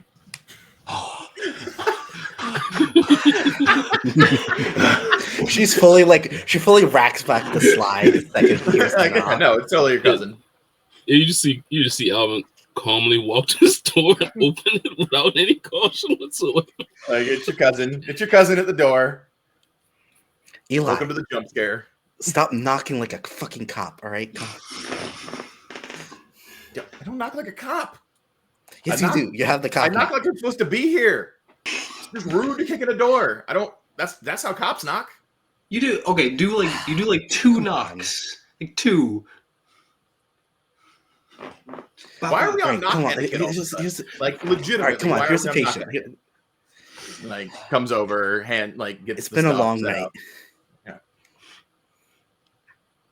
Like. All right. He gets up, starts setting up what's going on. He leaves you guys to go back to talk amongst yourselves if you want. Like, he kind of doesn't want to know. Because the issue with working in a hospital is sometimes the cops do have to ask him questions. And what he doesn't know is something he can't have to lie about. Yep. Which is why I only told him about the things he would need. Told him things in reference to the things he would need to bring. That's it. Mm-hmm. No extenuating circumstances. Was Eli there when Larry got checked out? I mean, you can ask him. Yeah, I think Alvin will ask. Eli, you remember Larry, he looks a bit confused. Larry, like, he works in the ER intake. So, like, you guys did not put Larry. You guys put Larry not in ER. You put him in evaluation, if I remember correctly. All right. So we brought him in. What it was night before? Last night. So yeah, he kind of shrugs, like, is not really. I don't. Not my wing. I work ER. You guys put him in, like, I believe you guys put him in psychiatric intake, if I remember correctly, right? Yeah. Yeah. Because this is before Reagan had gutted everything. I was just wondering if they've, like, seen anybody, like any cops come in to take anybody. I figured that would not. get people talking. Like, I'm not in that part of the hospital. Like, I couldn't tell you because I'm not there. Have I seen cops come in and take anybody? It's a real broad question. I'm in ER. Sometimes the cops show up about things. I try to avoid them. But, like, at the end of the day, I'm not in psych. So I don't know who goes in and out of there. That's you realize there's, like, hundreds of employees at a hospital. Mm-hmm. Yeah, but people talk, we're just that's what he was been a rough night. If I had time to gossip, I would be about some gossip. There's always time for chisme, Eli. That's the thing you don't recognize. There's always time for chisme. I will remember that when I am cleaning up some things and moving other things around and patching up victims and doing the things I need to do. I'll make sure to take some time to get my talk on. Yeah, it's fine. That's okay. Okay. I'll get right on that. Are you still on the clock, Eli, or do you want a drink? I will take a drink when I am done with this. And basically, he's setting up, like, the IV bag and, like, all that type of stuff. There are people here with medicine 1 with enough information on how to change that if need be. There's like 2 other IV bags, and he's like, yeah, he's real malnourished. You want to get him, like, you'll go over like the routine of things to feed him slowly, and you want to feed him in small intervals, and so on and so forth. He'll check out our other what is her name again? I just forgot. Fell out of my head. Celeste. Thank you. He'll check out Celeste and be like, she seems to be in a bit better health.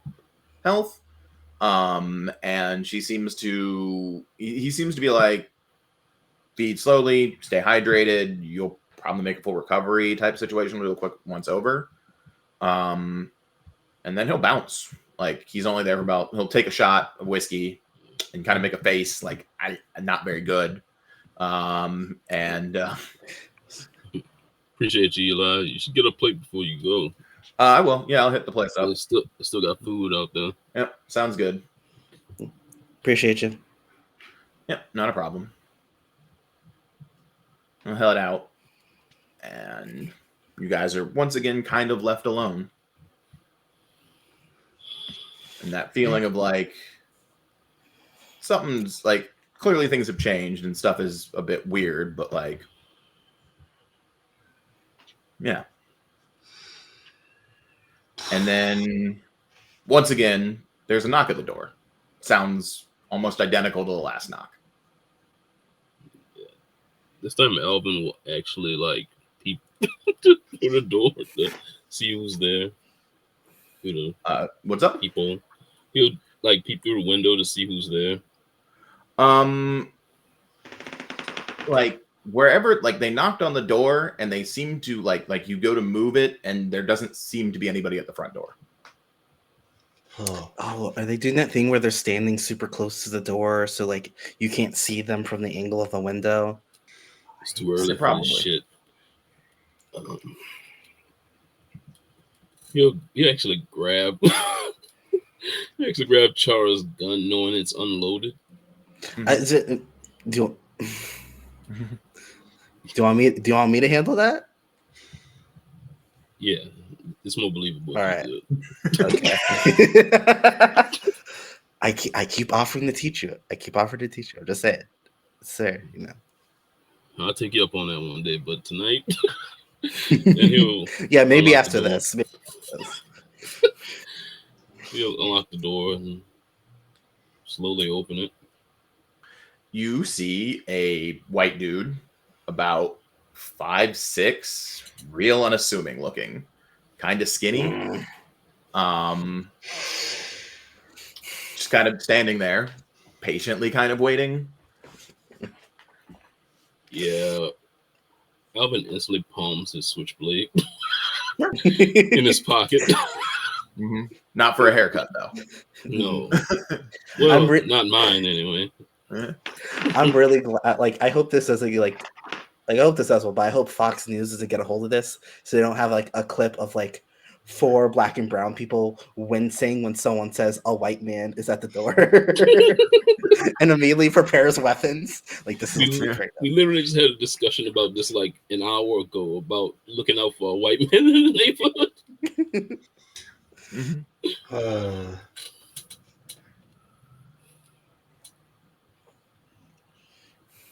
All right. Of the things is that it are just like eerie silence and the door's kind of cracked, or does somebody say anything? Like of the things normally tracked when you look at somebody, it's what they look like, what they're wearing. Mm-hmm. How is he dressed before I address him? He's about 5'6". He probably looks to be in that like 140, 150 pound range. So not a big person. It's like blonde hair, clipped short and kind of bushed back, blue eyes. Yeah, really Aryan. Surprising, I know. I made a bad white Aryan villain. I know we're all shocked right now. I see it on our faces. And like he's wearing a suit, but it is not the most up to date suit. No tie. Kind of got an open collar, like the sunglasses.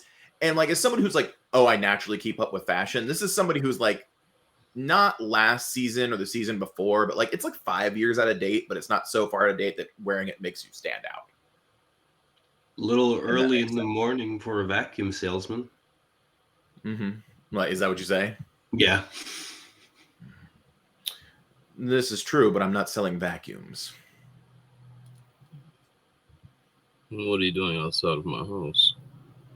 You have things that belong to me. Not to my knowledge. This will go much easier if you let me in and we have civil conversation. I think we could have civil conversation kind of where we are right now. Do you even know what that Yes, I word don't means? like standing out in the street in the middle of your party because I stand out like a sore thumb. Yeah, I don't think that's my problem. I can very much make it your problem. I'm very much attempting not to. So are you going to be polite and let me in? Or am I going to have to make a stronger request? All right, I'm going to be I'm going to be a slightly dickish here. Is it, so the rule, so is that an actual rule? Like you can't come in No, this and he looks to Alvin and says, move. And I need you to make a resistance check.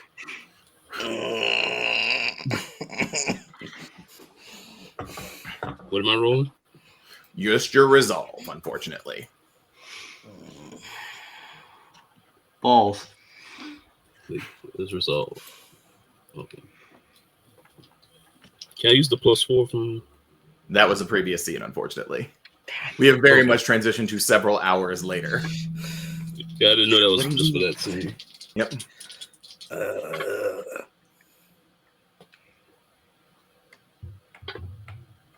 That's 3. So basically, it affects, because I have 4 on my roll. It doesn't affect you very long, but for like basically like the next couple of seconds, you just move out of his way. Like your body moves out of its own uncontrollable resolve, and you step out of his way as he just walks into the house and politely closes the door behind him.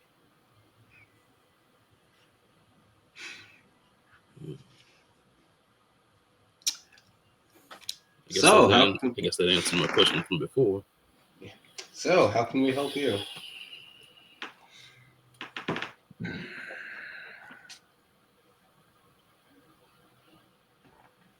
We find ourselves at an interesting impasse. You have taken things that have belonged to me and set free a problematic individual. By things that belong to you, are you referring to point a thumb over to Celeste and Jacob?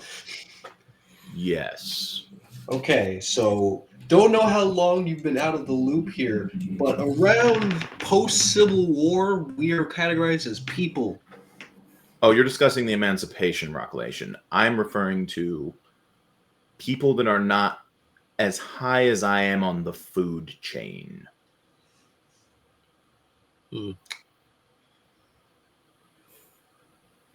Okay, we don't know the rules of your society. We don't know if they're your, feed bags or familiars or thralls or whatever, but they're not leaving.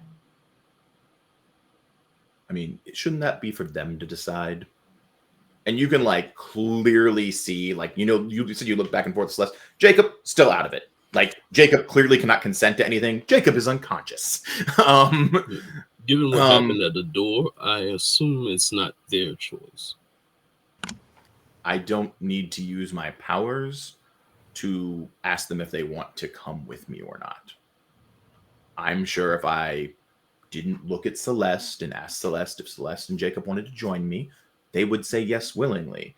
And like at that point in time, you can kind of see Celeste as like edged towards the doorway, is standing there looking at him and looking like, is giving that look of like, that person is the center of their universe. Like they are clearly enraptured by this person. Okay, this may be a stretch on my skill, but I'm going to try it. As someone that owns and runs a bar and has also been through Notlands, I'm not unfamiliar with narcotic effects. Would this be any similar to somebody that's more or less addicted to something? You can see the signs of addiction. Like, you are all familiar with the signs of addiction. I'm not going to make you roll to see the signs of addiction. Like, it could be addiction, or it could also be just she's utterly love struck. But given the fact you found her chained in a basement, this probably isn't the natural state in which Celeste wants to engage with this person. Like, let's be really clear about that. You know, And we didn't force her to leave. She came with us. Yeah. And I'm not forcing her to leave either. I'm sure she'll walk out the door with me as well. Yes, just like anybody who continues to buy drugs from a pusher will keep going for the pusher. Interesting analogy. An accurate one. Did you yourself have a problem with opium dens at one point in time? Opium den? Jesus Christ, how old are you? Drug technology has advanced so far. Look, you tried Victor, like a joint once in your life. I don't think you can. I don't think marijuana would be the one you're speaking of. Then, yeah, I believe I have experienced its effects. Yes. Yeah.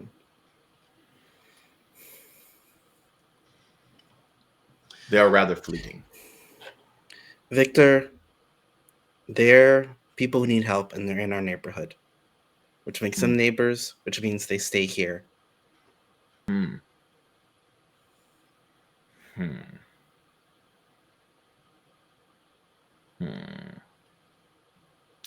That's a bit of and I'm fully I am like stepping to the side to try to break, like, so Celeste just sees my back and not looking at him. I hear you. Directly putting myself in his eye line. And she's kind of creeping around you to keep an eye on him. Like, it's very clear there's a level of an effect on her that she like wants to be like.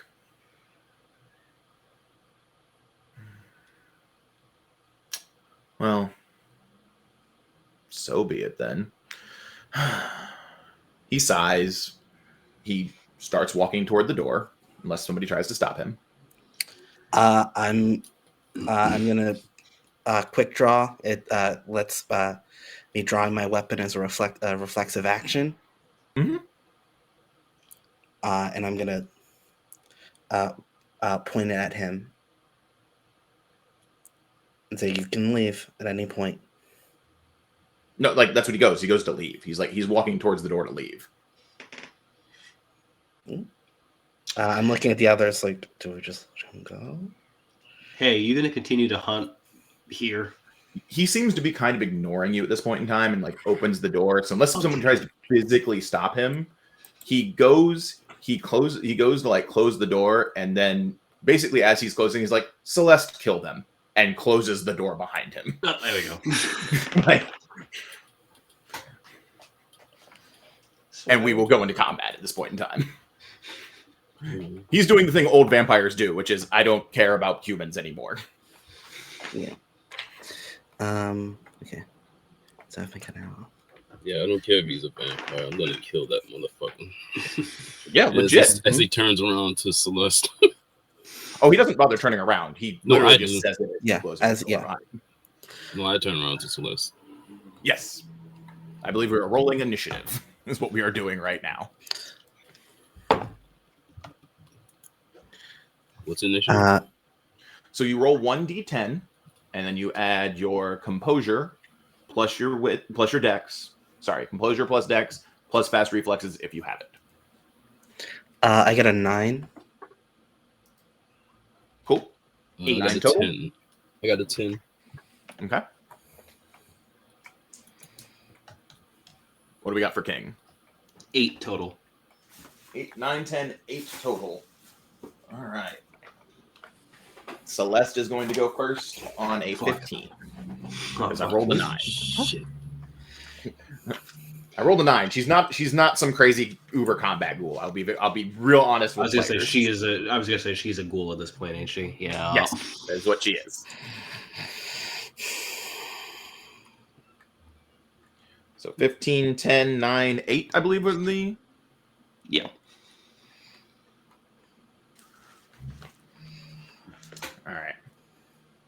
So, Rosa is right there with her back to her, isn't she? We've declared that this is kind of the weird setup of the room. Al was turning around to look as this was all going on. What Al sees is somebody who is there but not. Like, if that makes sense. Like, they are physically located there, but like their eyes kind of glaze over. They're kind of doing what they're told type situation. And they strike out and just. Well, you have a gun already pointed at the door, right? I think. I have again, and it was pointed at him, so I have to wait on my turn to turn. Yes. No, I'm just making sure the gun is pointed not at her. No, it's pointed at the front door. Yeah, opposite her. Sweet. So, what is your defense? So I need to subtract that from the dice I am rolling.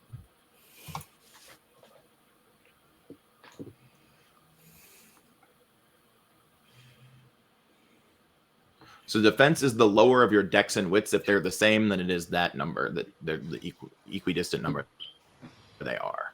Ruiz. Oh, my defense. She's coming after me? Your defense. What did She's coming right at you. You're right behind. Your back is to her, and she knows you have a gun, and you just pointed it at her dude. My defense is 4. Okay. That's a nice big high defense. Look at that. Mm-hmm. All right. Her dice pool is not that high compared to that big old 4 you got there.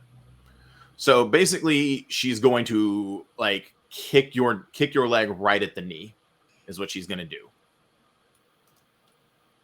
Oh, one success so far. Boop boop boop.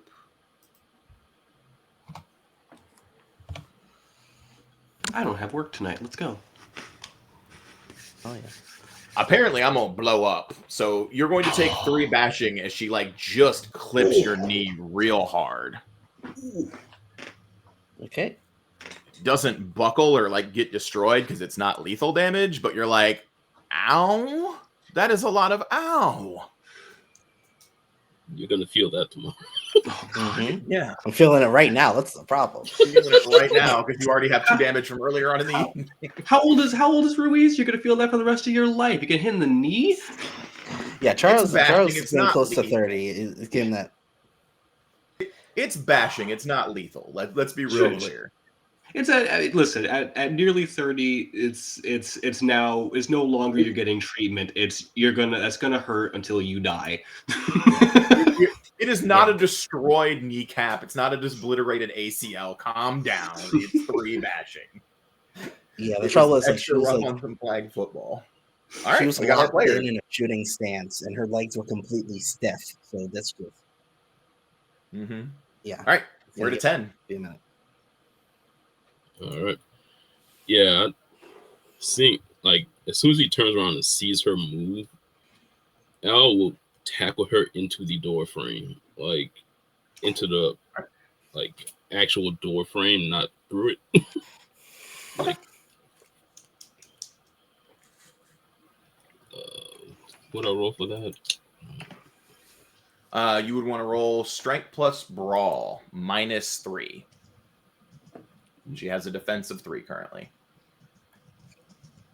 Well, I'm not rolling any dice because I only. Then you roll 1 dice and see if you get a 10 or not. You do not want to see a 1 here. That's an 8. That's an 8. So you go to do it, and she just kind of sidesteps out of the way. She's like, nope. All right, 9. Yeah, son of a bitch. Okay. She turns around. Let's see. She really feels bad, and she doesn't want to. She doesn't want to kill, but she has 2 darts of marksmanship, which gives her precision shot, which means she can, when attacking a specified target, she can reduce the weapon's damage rating to ignore the penalty for shooting a specific target. So she's going to shoot her kneecap. She's going to kneecap her. All right. Yes. So you're at a 2 base because you are clearly in melee with her, where normally your defense wouldn't apply. You are in that base to base melee range, so she still gets 2 points of defense because she's been attacked once. And usually shooting somebody in the kneecap is a -2. Do you reduce that penalty by 1 or down to 0? Okay, so the rifle is the rifle's forward. I'm gonna reduce it to 0. And reduce it to 0. So take your die pool and subtract 2 from it, and then roll. Okay. Because she still gets her defense normally. Yeah. Dex plus firearms. Yep. Plus a spec. 3, 4, 5. If you got it.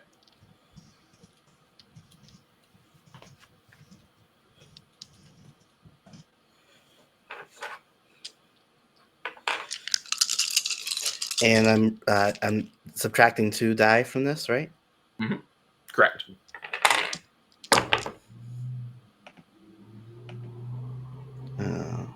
It's cocked. 2 successes. 2 successes. So you shoot her, and what you would normally like you shoot her in the kneecap, and it clearly hits her in the knee. And to a normal person, especially someone who looked malnourished and looked like they should have been in this bad of a shape, you would think that would immediately drop her. She does let out a cry of pain because you just shot her, but it doesn't seem to be slowing her down nearly as much as you thought it would. There's this kind of monstrous realization that, like, something has changed about this person. Shit. Right. Yep. And the thing with marksmanship. Use 1 maneuver. Sorry, I'm just double checking.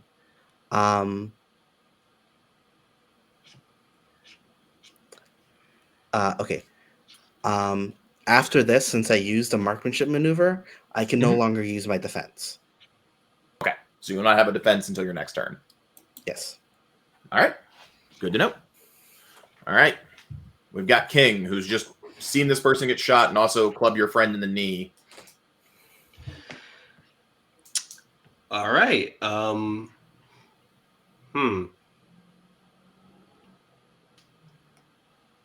Well, let's see if this works. I brought 2 bottles for a reason. I'm going to see if I can just crack her over the back of the head with the half-drunk whiskey bottle. Sure. You -1 because this is her 3rd attacker. She had a base defense of 3, so still subtract 1. And I'm going to, because I don't have a thing for that, I'm just going to assume it's going to be my strength and brawl. Strength and weaponry, you're hitting her with something. Okay, strength. Trying to use the bottles. 1, 2, 3. Oh god. Let's try that again.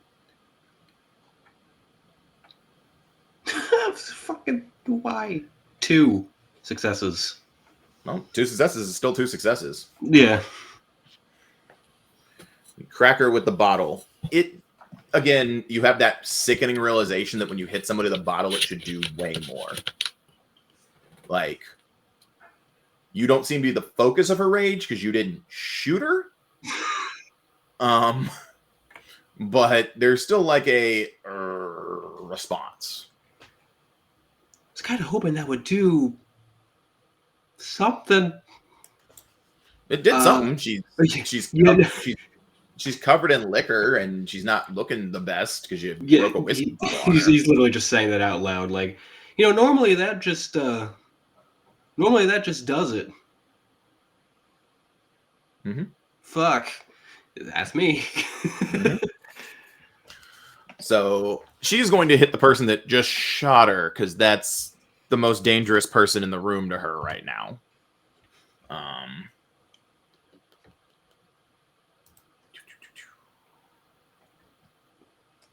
Wow. 2. I'm sorry. 4 now because she is at a point that a thing happens. Oh. So I don't want a thing to happen though. The thing happens. But yeah. So 4 more batching. Okay. How we doing? How we looking? Less than ideal.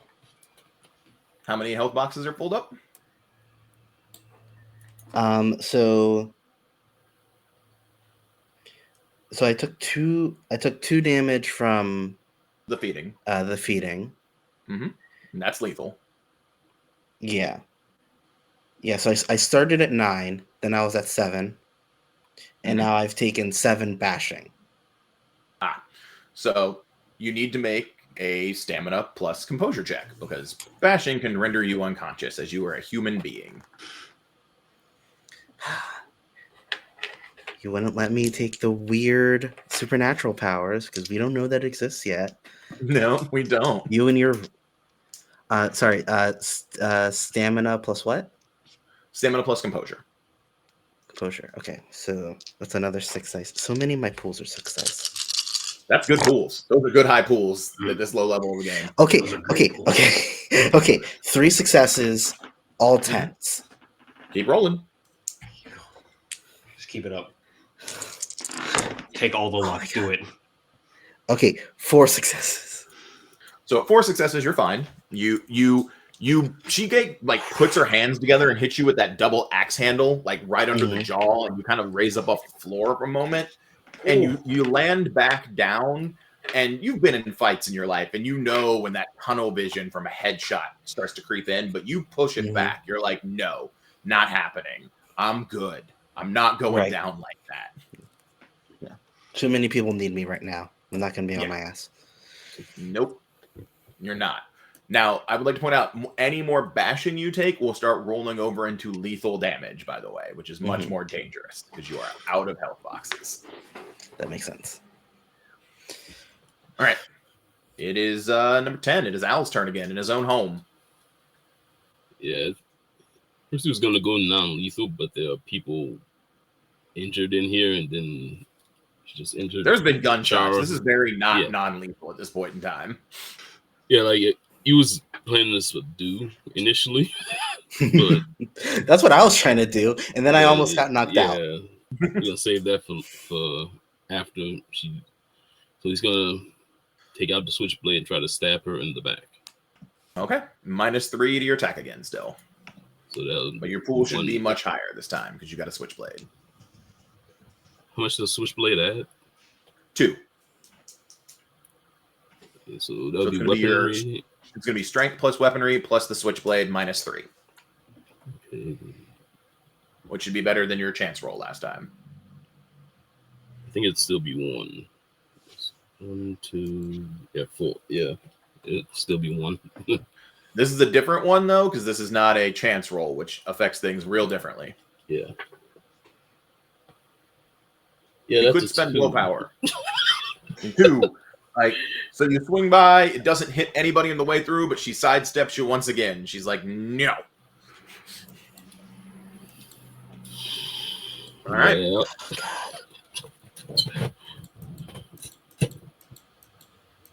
All right. That's back to me, right? Mm-hmm. Yep. Back to you. So, okay. Yep.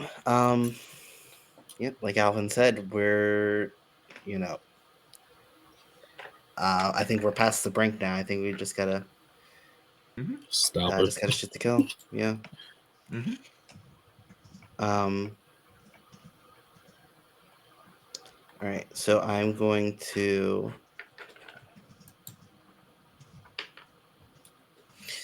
Okay.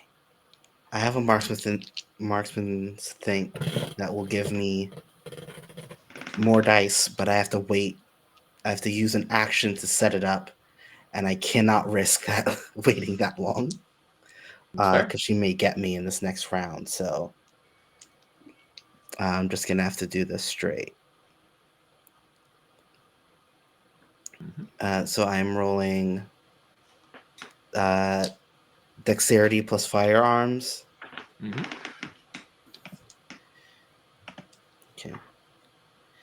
And my rifle's damage gets added on after, correct? It's part of the dice pool. You roll that extra those dice, and then you subtract the defense, which is 2 now because she's been attacked once. How many dice in your pool right now? -2. It's 8. 8. No, I'm gonna be the big bad guy and activate a dread power and reduce your pool by another 2. as she lets out a scream that tells you she's not human. As you once again level a rifle at her, or that part of her is not human. Ah, the dark powers. Oh, I should have used a willpower. That is 2 successes Mm-hmm. and 2 ones. What's up? You're breaking up there. Sorry. Oh, sorry. 2 successes Mhm. and 2 ones, if that matters here.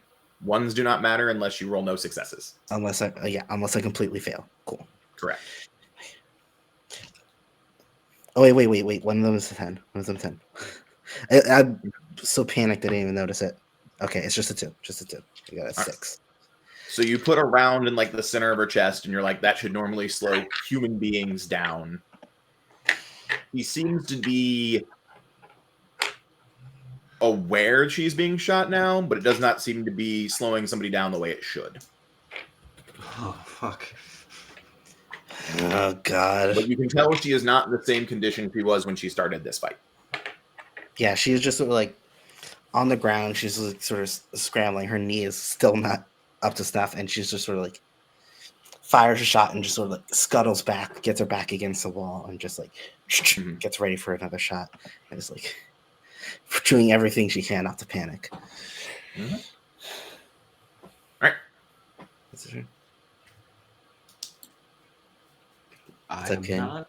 I'm not a physically gifted man.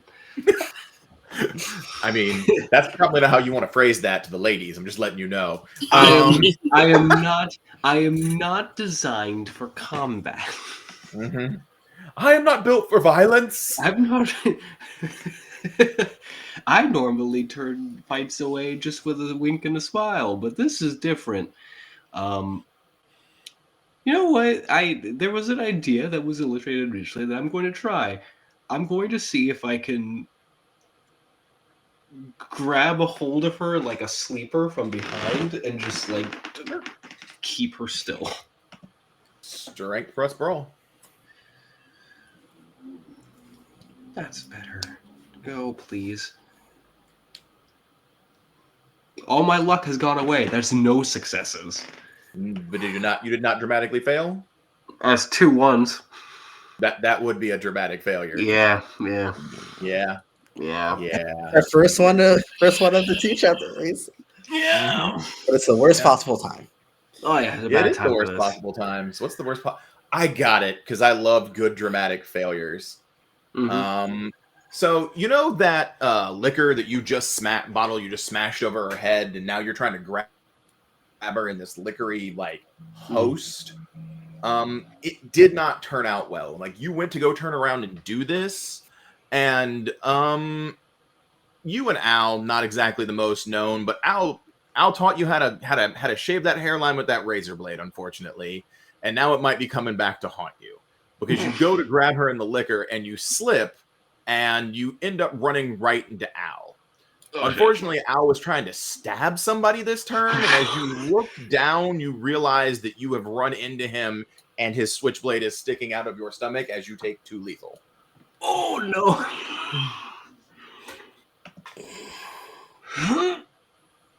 Shit.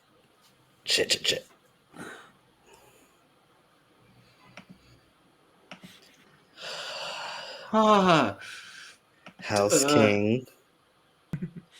I have health. He's got health. Okay.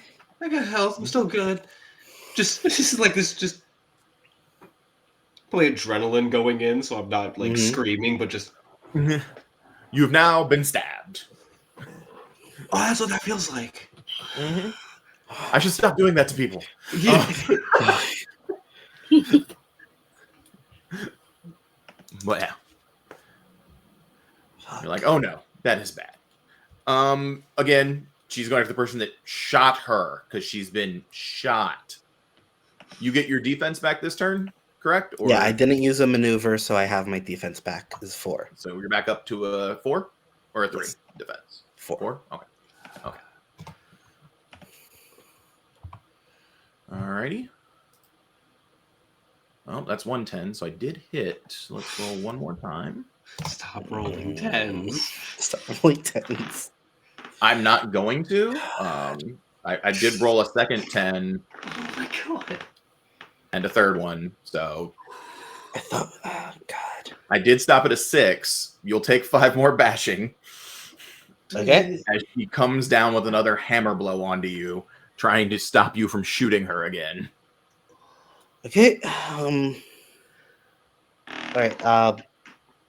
Do Basically, I need to those roll? the first 5 bashing you took all wrap around to lethal as something breaks. Like she comes down and you feel those ribs shatter under the weight of her hand. You can tell she's being powered by something that's not natural with the weight of that force. Like you've been in fights before, you've never been hit that hard. This is like I've gotten into fights. This is a like I just got hit by a car. Yes. Fuck me. Okay. So it's 5 lethal. The 5 of that bashing will wrap around into 5 lethal, yes. So you have 2 more health levels up. Okay. That last box is not filled in, so you don't need to test for unconsciousness again. And it is all you guys. You are in boxes, so I think you are down dice on your pool unless you have iron stamina, correct? Oh, I do not have that. Okay. Whatever that is. Okay. So when your last health boxes are filled up, you take fewer dice on your dice pool. So I believe it is -3. I'm just letting you know. Oh God. But it is Al's turn. You now stabbed your friend. What's up? Am I willpower works again? You can spend a willpower to add 3 to a die pool. Yeah, he's shaking right now. Mm-hmm. Very shaken. Mm-hmm. But Char is in danger right now. Mm-hmm. So I'll spend a willpower and try to stab her. You are not. I'm gonna let you know you're not in base debate. You're not like right next to her, so you could also charge, which will forego your defense but give you another +2 to your attack pool. And you can spend a willpower to get a total of +5 dice to the roll. Yeah, I'll do that. Okay. So you'll have a total of 9. You'll subtract 3, so you'll roll 6. Okay.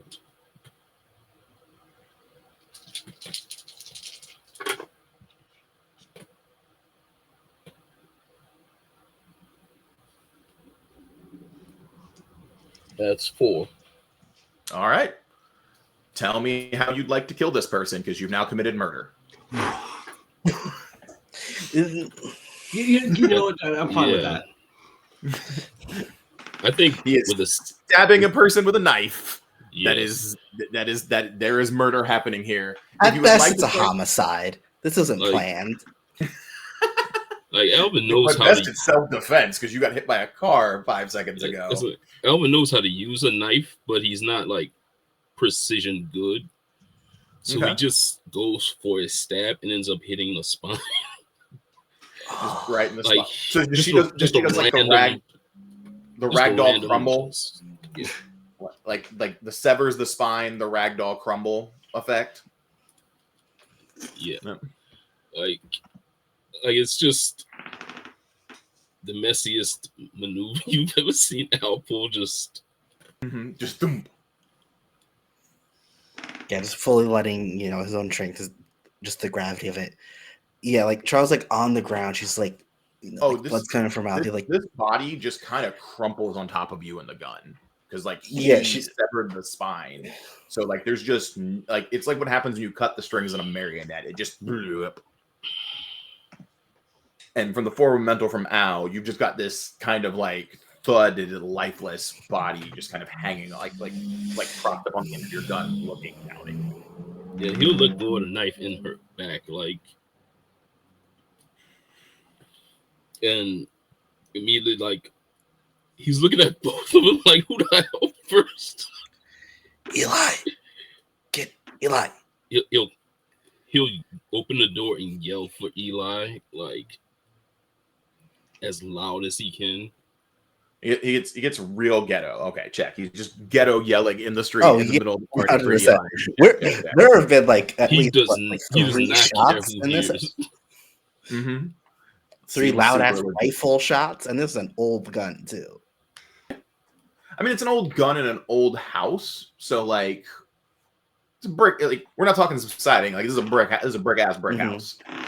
So like it definitely rings out, but it's not going to ring out as loud as you would think, unless you're running like a really high caliber rifle here. Yeah, if I know anybody you're not comes shooting a towards his 22. house other than Eli, he is yelling at them to get the fuck out of the way. Yeah. So it takes you maybe 30 or 40 seconds to find Eli being that loud, which feels like an eternity in this moment.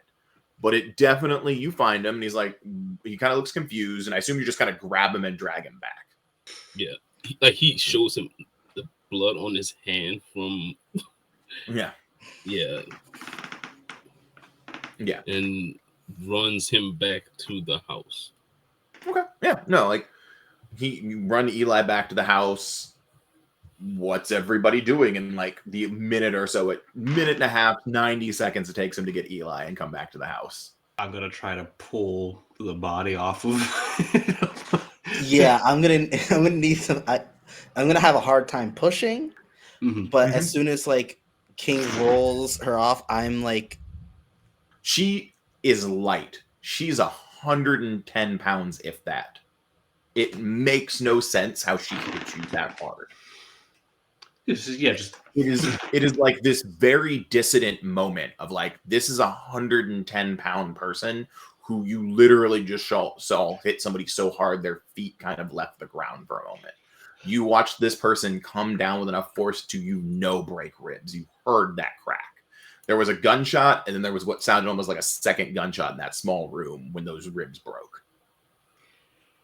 Okay. I'm fully using King to like prop myself up because I cannot be upright any other way. They're trying to make sure you're on the side that the stab wound didn't happen on. Like, okay, you're good. Okay. You're alive. You're good. Your breathing is real hard and haggard and heavy. You look fine. You're good. You again. I think like up. we're like I'm hobbling towards the door with like using King as a crutch. King is like basically carrying me at this point. Like, I'm trying to like lead you away from the door, like to a couch to sit down. Like, no, I need a fucking hospital. We'll get that shit. We'll get Eli. Come back. We'll get Eli over here first, so that it doesn't look suspicious that I am carrying you out of a house with you bloody. And then we'll deal with that. You go to the hospital with Eli, and I will deal with this part. You're bleeding. Bitch, so are you!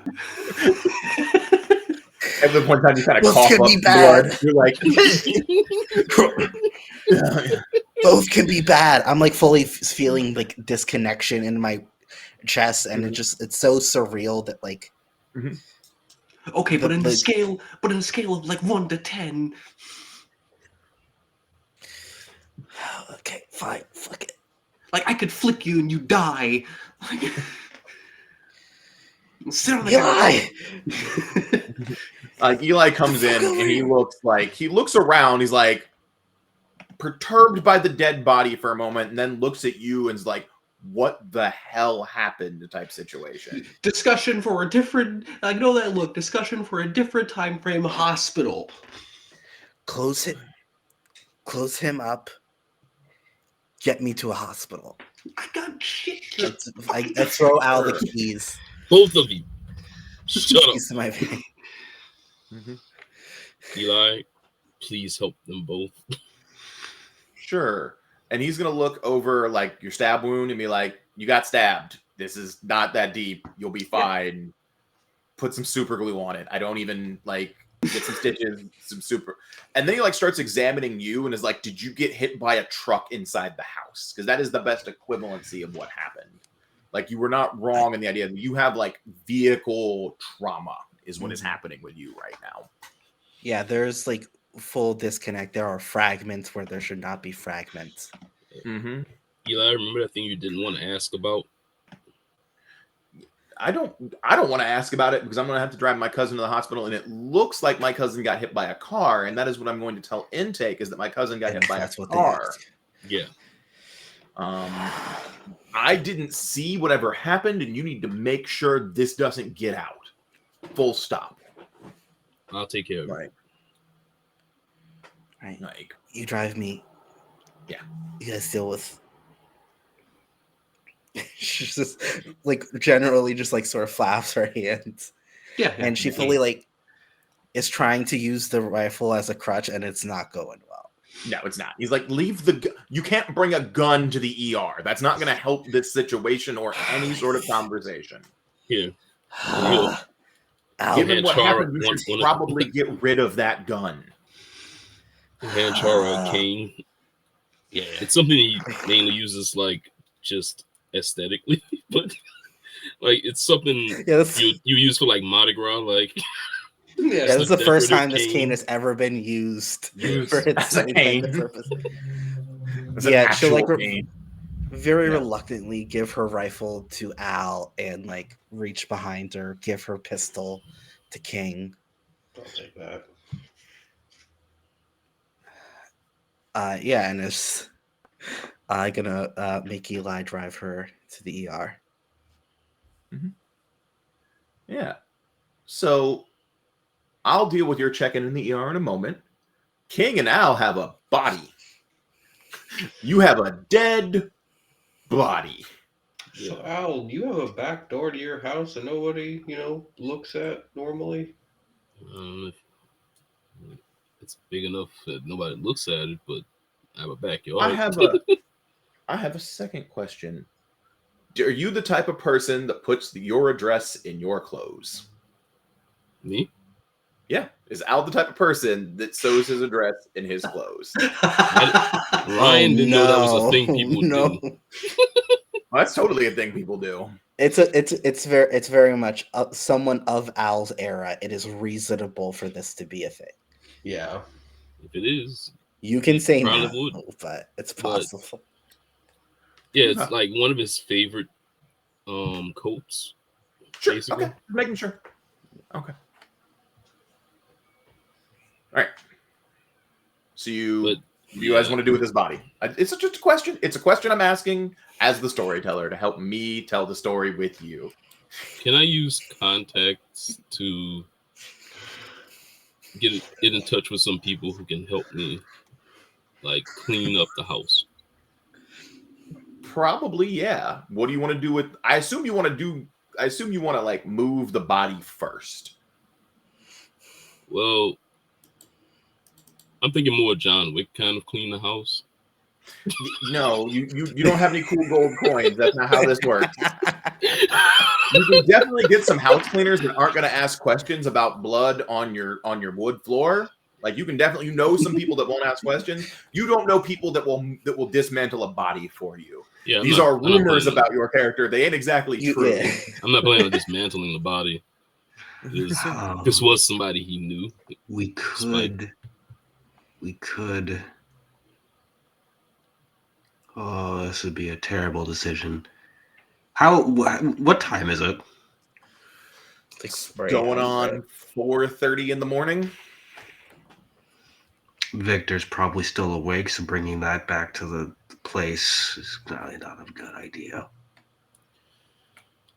I mean, yeah, you could just throw it back down the hole in the shed in the back area. That is a legitimate option. You know what? I'm just going to look to Al and be like, we can throw her back down the hole.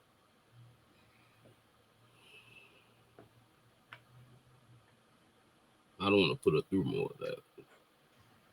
She is dead. I don't know what happened if we gave her back to him. Well, he'd probably be unperturbed, as he didn't seem to have a single emotion in his head besides white pride. So let's just nullify all of that out of the way.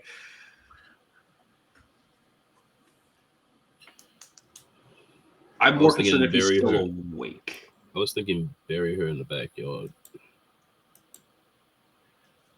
Is an option. However, let's just as a thing for the future, when the eventuality comes that hell freezes over and you somehow die, and somebody else inherits this property and they dig up a body, I'll be dead, so they can't arrest me at that point. I mean, I'm all for, you know what? If we want to dig a hole in the backyard, I'm not opposed to it. I didn't see any of that happen. Is this one of those houses that has like the tool shed in the back that you can hide the body in until you're feeling a little bit better, so you can dig a hole in the ground? Yeah. Or are you going to start digging a hole at 4:30 in the morning, post 3 gunshots in your house? Yeah, the way Al is on about this is still a person that he knew, at least in passing. Like, he doesn't want to just throw this body away like garbage. That's fair. That's super fair. I'm on the end of the spectrum of like, no, I got stabbed and one of my friends nearly died to this person. I am fresh out of my mercy level. No, legit. 2 different people with 2 different opinions. Mm-hmm. So is this a case of you want to get started on this right away, or are you storing this body in like a tarp in your shed for like a few days so you can then dig a hole? Al, do you have I'm asking this because my great-grandfather had these. Do you have a meat freezer? One that's just a big cooler. I think he'd have one in the shed, like where he keeps like meats and stuff at. Like meat you wouldn't too big to put in the freezer, the regular freezer. Probably have one. Yeah, you buy in bulk. It's one of those. I do that now to this day. Like, not gonna lie. Yeah. All right, you want? Yeah, I have a number of relatives that have one of those. All right, well, I mean, it. Yeah. Would you help? I'm gonna give another quick content warning about this even or odd roll. Even or odds for me, Ryan. I'll let you pick this one. I'll go even.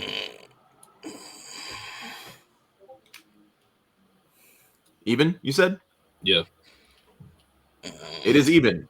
So you get out there and there is enough room in the meat freezer. It is not full of other meats you've already packed, so you don't have to contort this body in awkward ways to get it in there. Like, he'll take the meat out. Like, I'm aware, but let's be clear. If you've just been storing meat in there, you sometimes have to dethaw those freezers to get everything out.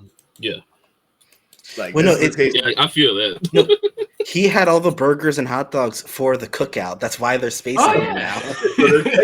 So there's space in the meat freezer because he just got rid of all his burgers and hot dogs to store this 110-poundish person in his meat freezer. And we'll just deal with this when we have a good point to deal with her. Bandwidth. We have the bandwidth. When I have the spoons to do this. Oh, they invented spoons. King is a trailblazer.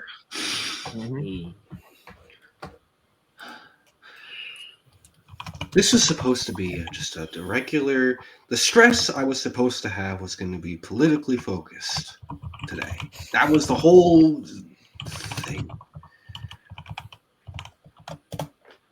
That is fair. Yeah. But yes, so you drag this this person out there. You put them in the freezer, and that you seem to be in pretty good shape there, and that'll get dealt with when it gets dealt with. We arrive at the hospital, and your cousin luckily takes you to the hospital he works at, which is the best that you can hope for in this situation, because he's going to check you in. He's basically going to get you the family discount, aka don't ask questions about how my cousin got hit by a car.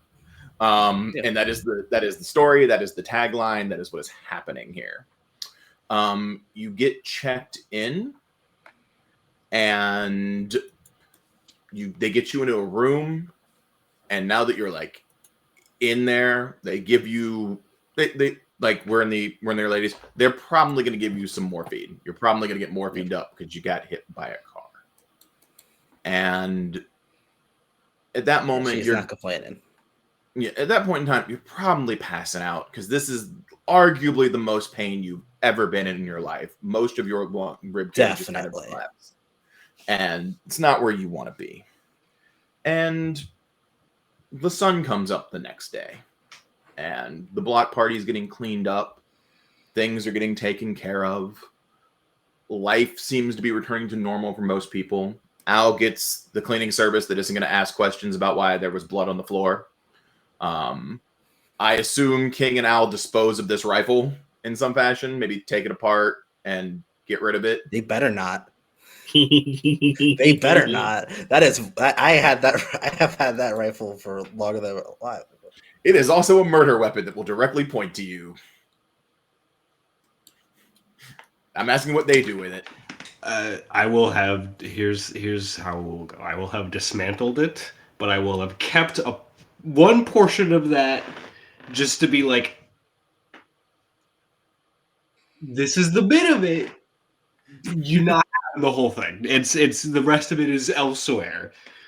So you're dismantling it and hiding it places, but not destroying it. Yes. Okay. You are lucky she is laid up in bed. She is lucky she's laid up in bed. And you get the cleaning service in there to clean it up. You take your one whiskey bottle back to your bar.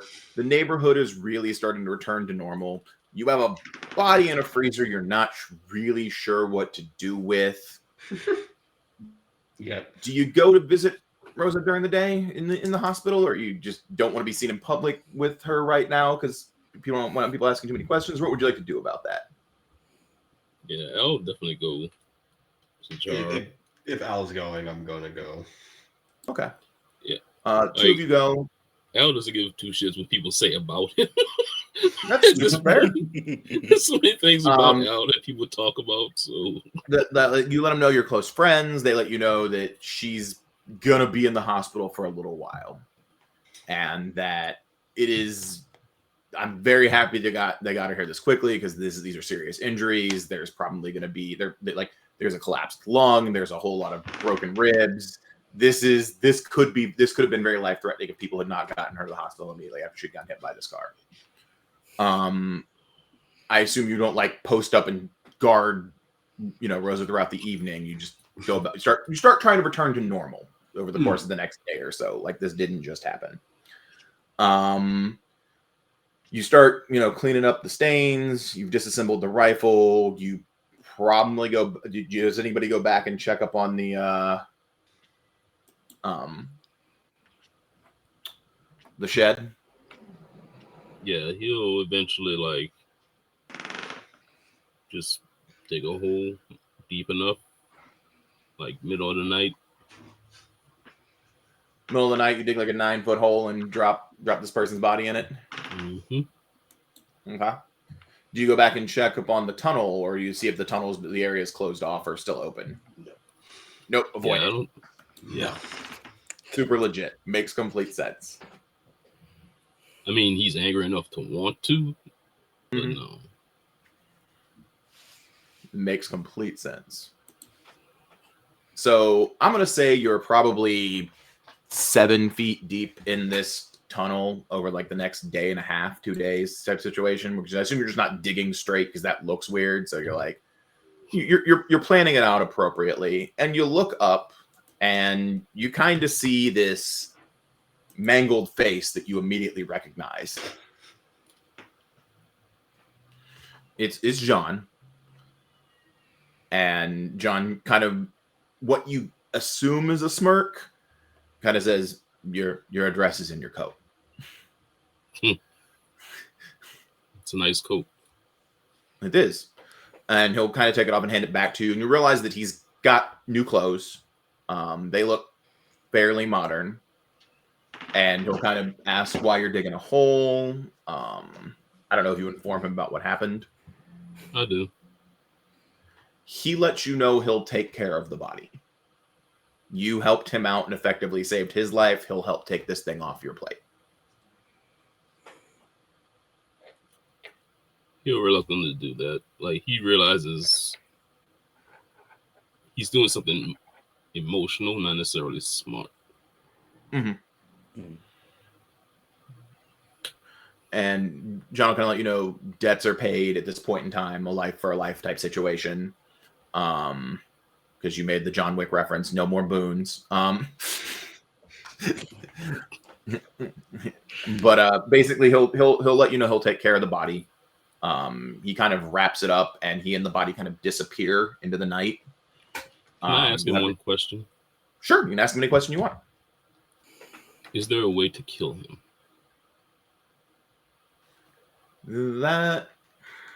There's a way to kill anything when you apply enough force to it. Gotcha. Thanks again. But as you can see, some of us are monsters internally, and some of us are just monsters externally. Yeah. So be careful who you decide to pick a fight with, because certain people have very, very powerful allies. Looks like that's what I'm gonna need. You're not wrong. I can be in touch if you want, but that becomes a very interesting working relationship in a very different way. You're going to... There is no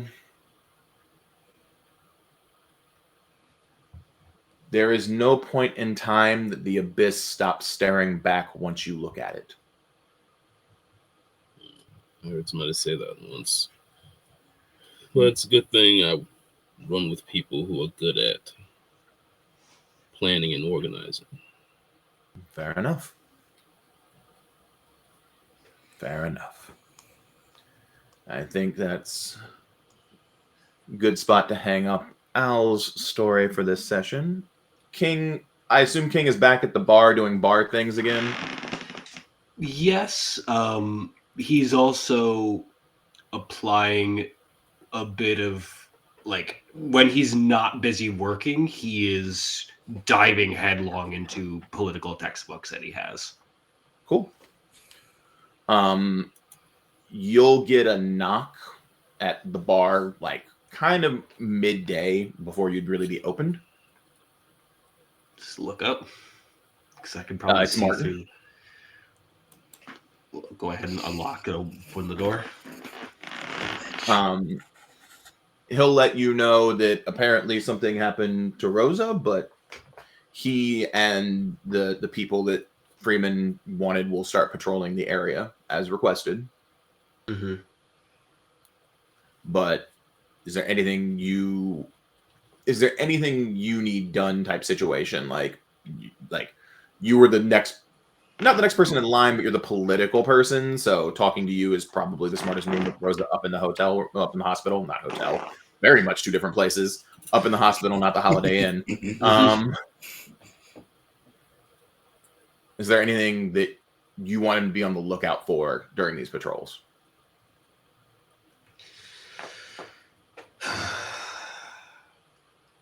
How much trouble does it legally and politically get me if I say keep an eye out for folk that don't look like me, Al, anyone else in this neighborhood coming through? And you know what I mean when I say that look like me, Al, Rosa. And the bodyguard kind of nods and will be like, keep an eye out. Like Martin just kind of scribbles down something in the notebook in that day planner he's been carrying the whole time. But the bodyguard will kind of nod, knowing exactly what you mean. Got a question for you, Martin. And I'm answer for you, Mr. King. This one off your notebooks. Sure.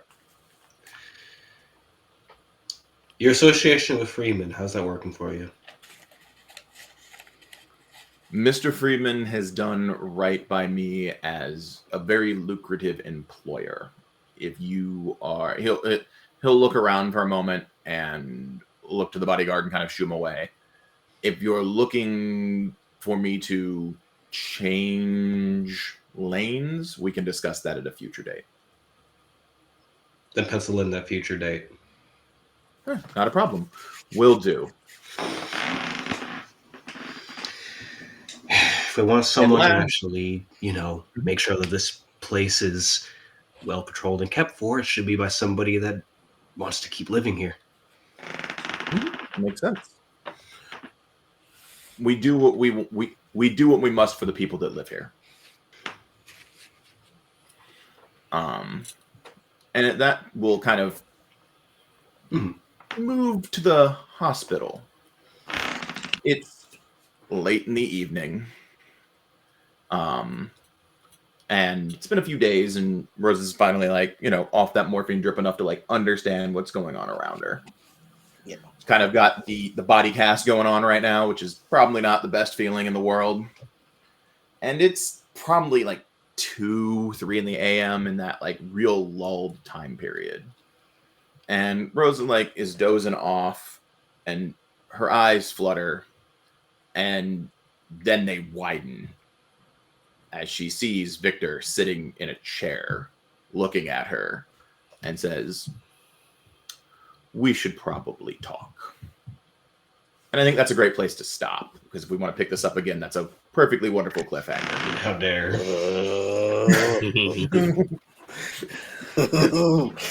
Let's go. So there's that. I love cliffhanger endings, because my players are like, no, we want one more. I can now give them one more. There's been introduction, but no resolution. This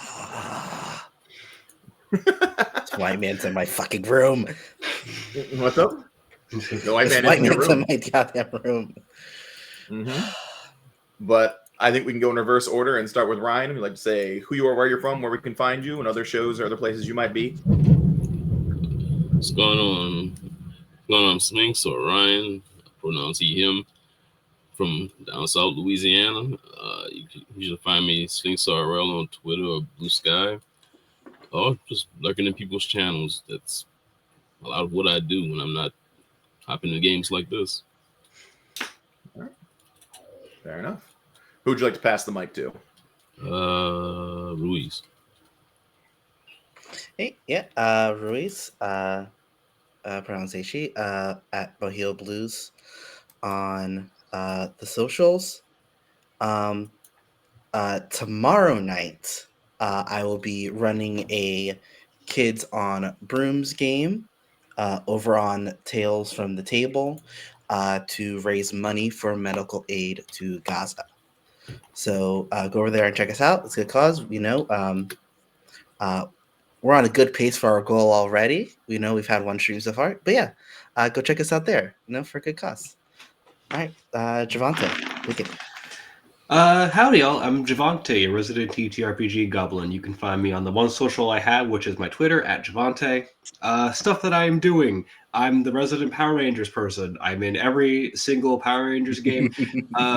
So on bi-weekly Mondays, you can catch me on Arclight Court's Twitch channel, where I play as Dior the Black Ranger. On bi-weekly Tuesdays, you can catch me on Pluto Cleric's channel, where I play Trina Olivet, the Pink Ranger.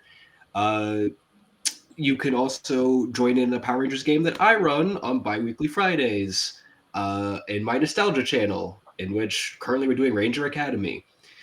If you want to see me DM, you can catch me on Wanderer's Haven next week, where, funnily enough, I'm running a John Wick game. I'm running Outgunned, where everyone's playing assassins. So good. And it's such a good system. And if you're looking to see another game, which I'm going to be running, post the 10th, after I give a read-through of the playbooks, I will be posting a casting call for a Yu-Gi-Oh! Based card game called Perfect Draw. I'm debating on whether I want to do card game on bike or not, but that's going to go also on my Nostalgia channel. There you go. Awesome. And I have been your storyteller this evening. I've been Paul. You can find me here on Apochromatic. You can find me next week. Next Monday, actually, we'll be kicking off Esper Genesis, which is a sci-fi 5e hack here, written by a person of color, of Alligator Alley, Richard. And we're going to be playing that. It's a Mass Effect inspired setting where everybody may have gotten shepherded from Mass Effect 2, so we can feel with how they all came back and what level of crazy espionage and black operations my players will be dealing with there. You can also find me every third Monday on HSC playing World Wide Wrestling, where we have an Oh, yeah. all heal stable, and it's super good. And we're picking out music and a name still, but like I did my new heal theme music, and I'm very happy with it. It's MOP's Cold as Ice. Go listen to it. It's got a great drop. So there's that. You can find me doing things on Thursdays here on Apochromatic, doing the video game stuff. There, people are teaching me Genshin Impact because I'm old and don't understand how that works, as well as playing Nightingale, which is the new gathering game that Taylor is obsessed with. If you're familiar with Taylor over at HSC, you're here. Taylor loves that game, so if you want to play some Nightingale, track down Taylor. Outside of that, you can sometimes find me on socials on Twitch at Paul Marchant, or not Twitch, on X or Twitter or whatever they're calling it this week at Paul Marchant 6. Outside of that, I will find you if I need you. I will hunt you down. I have a set of skills. I'm an old man, and that's been that. And I hope everybody had a great time. And I will see if this cast wants to get together to pick up that cliffhanger and deal with the actual vampire menace. So it's been fun. It's been dangerous, and it's been a little horrifying. Yeah. We'll see you on the flip side. See ya. Ooh, sweet.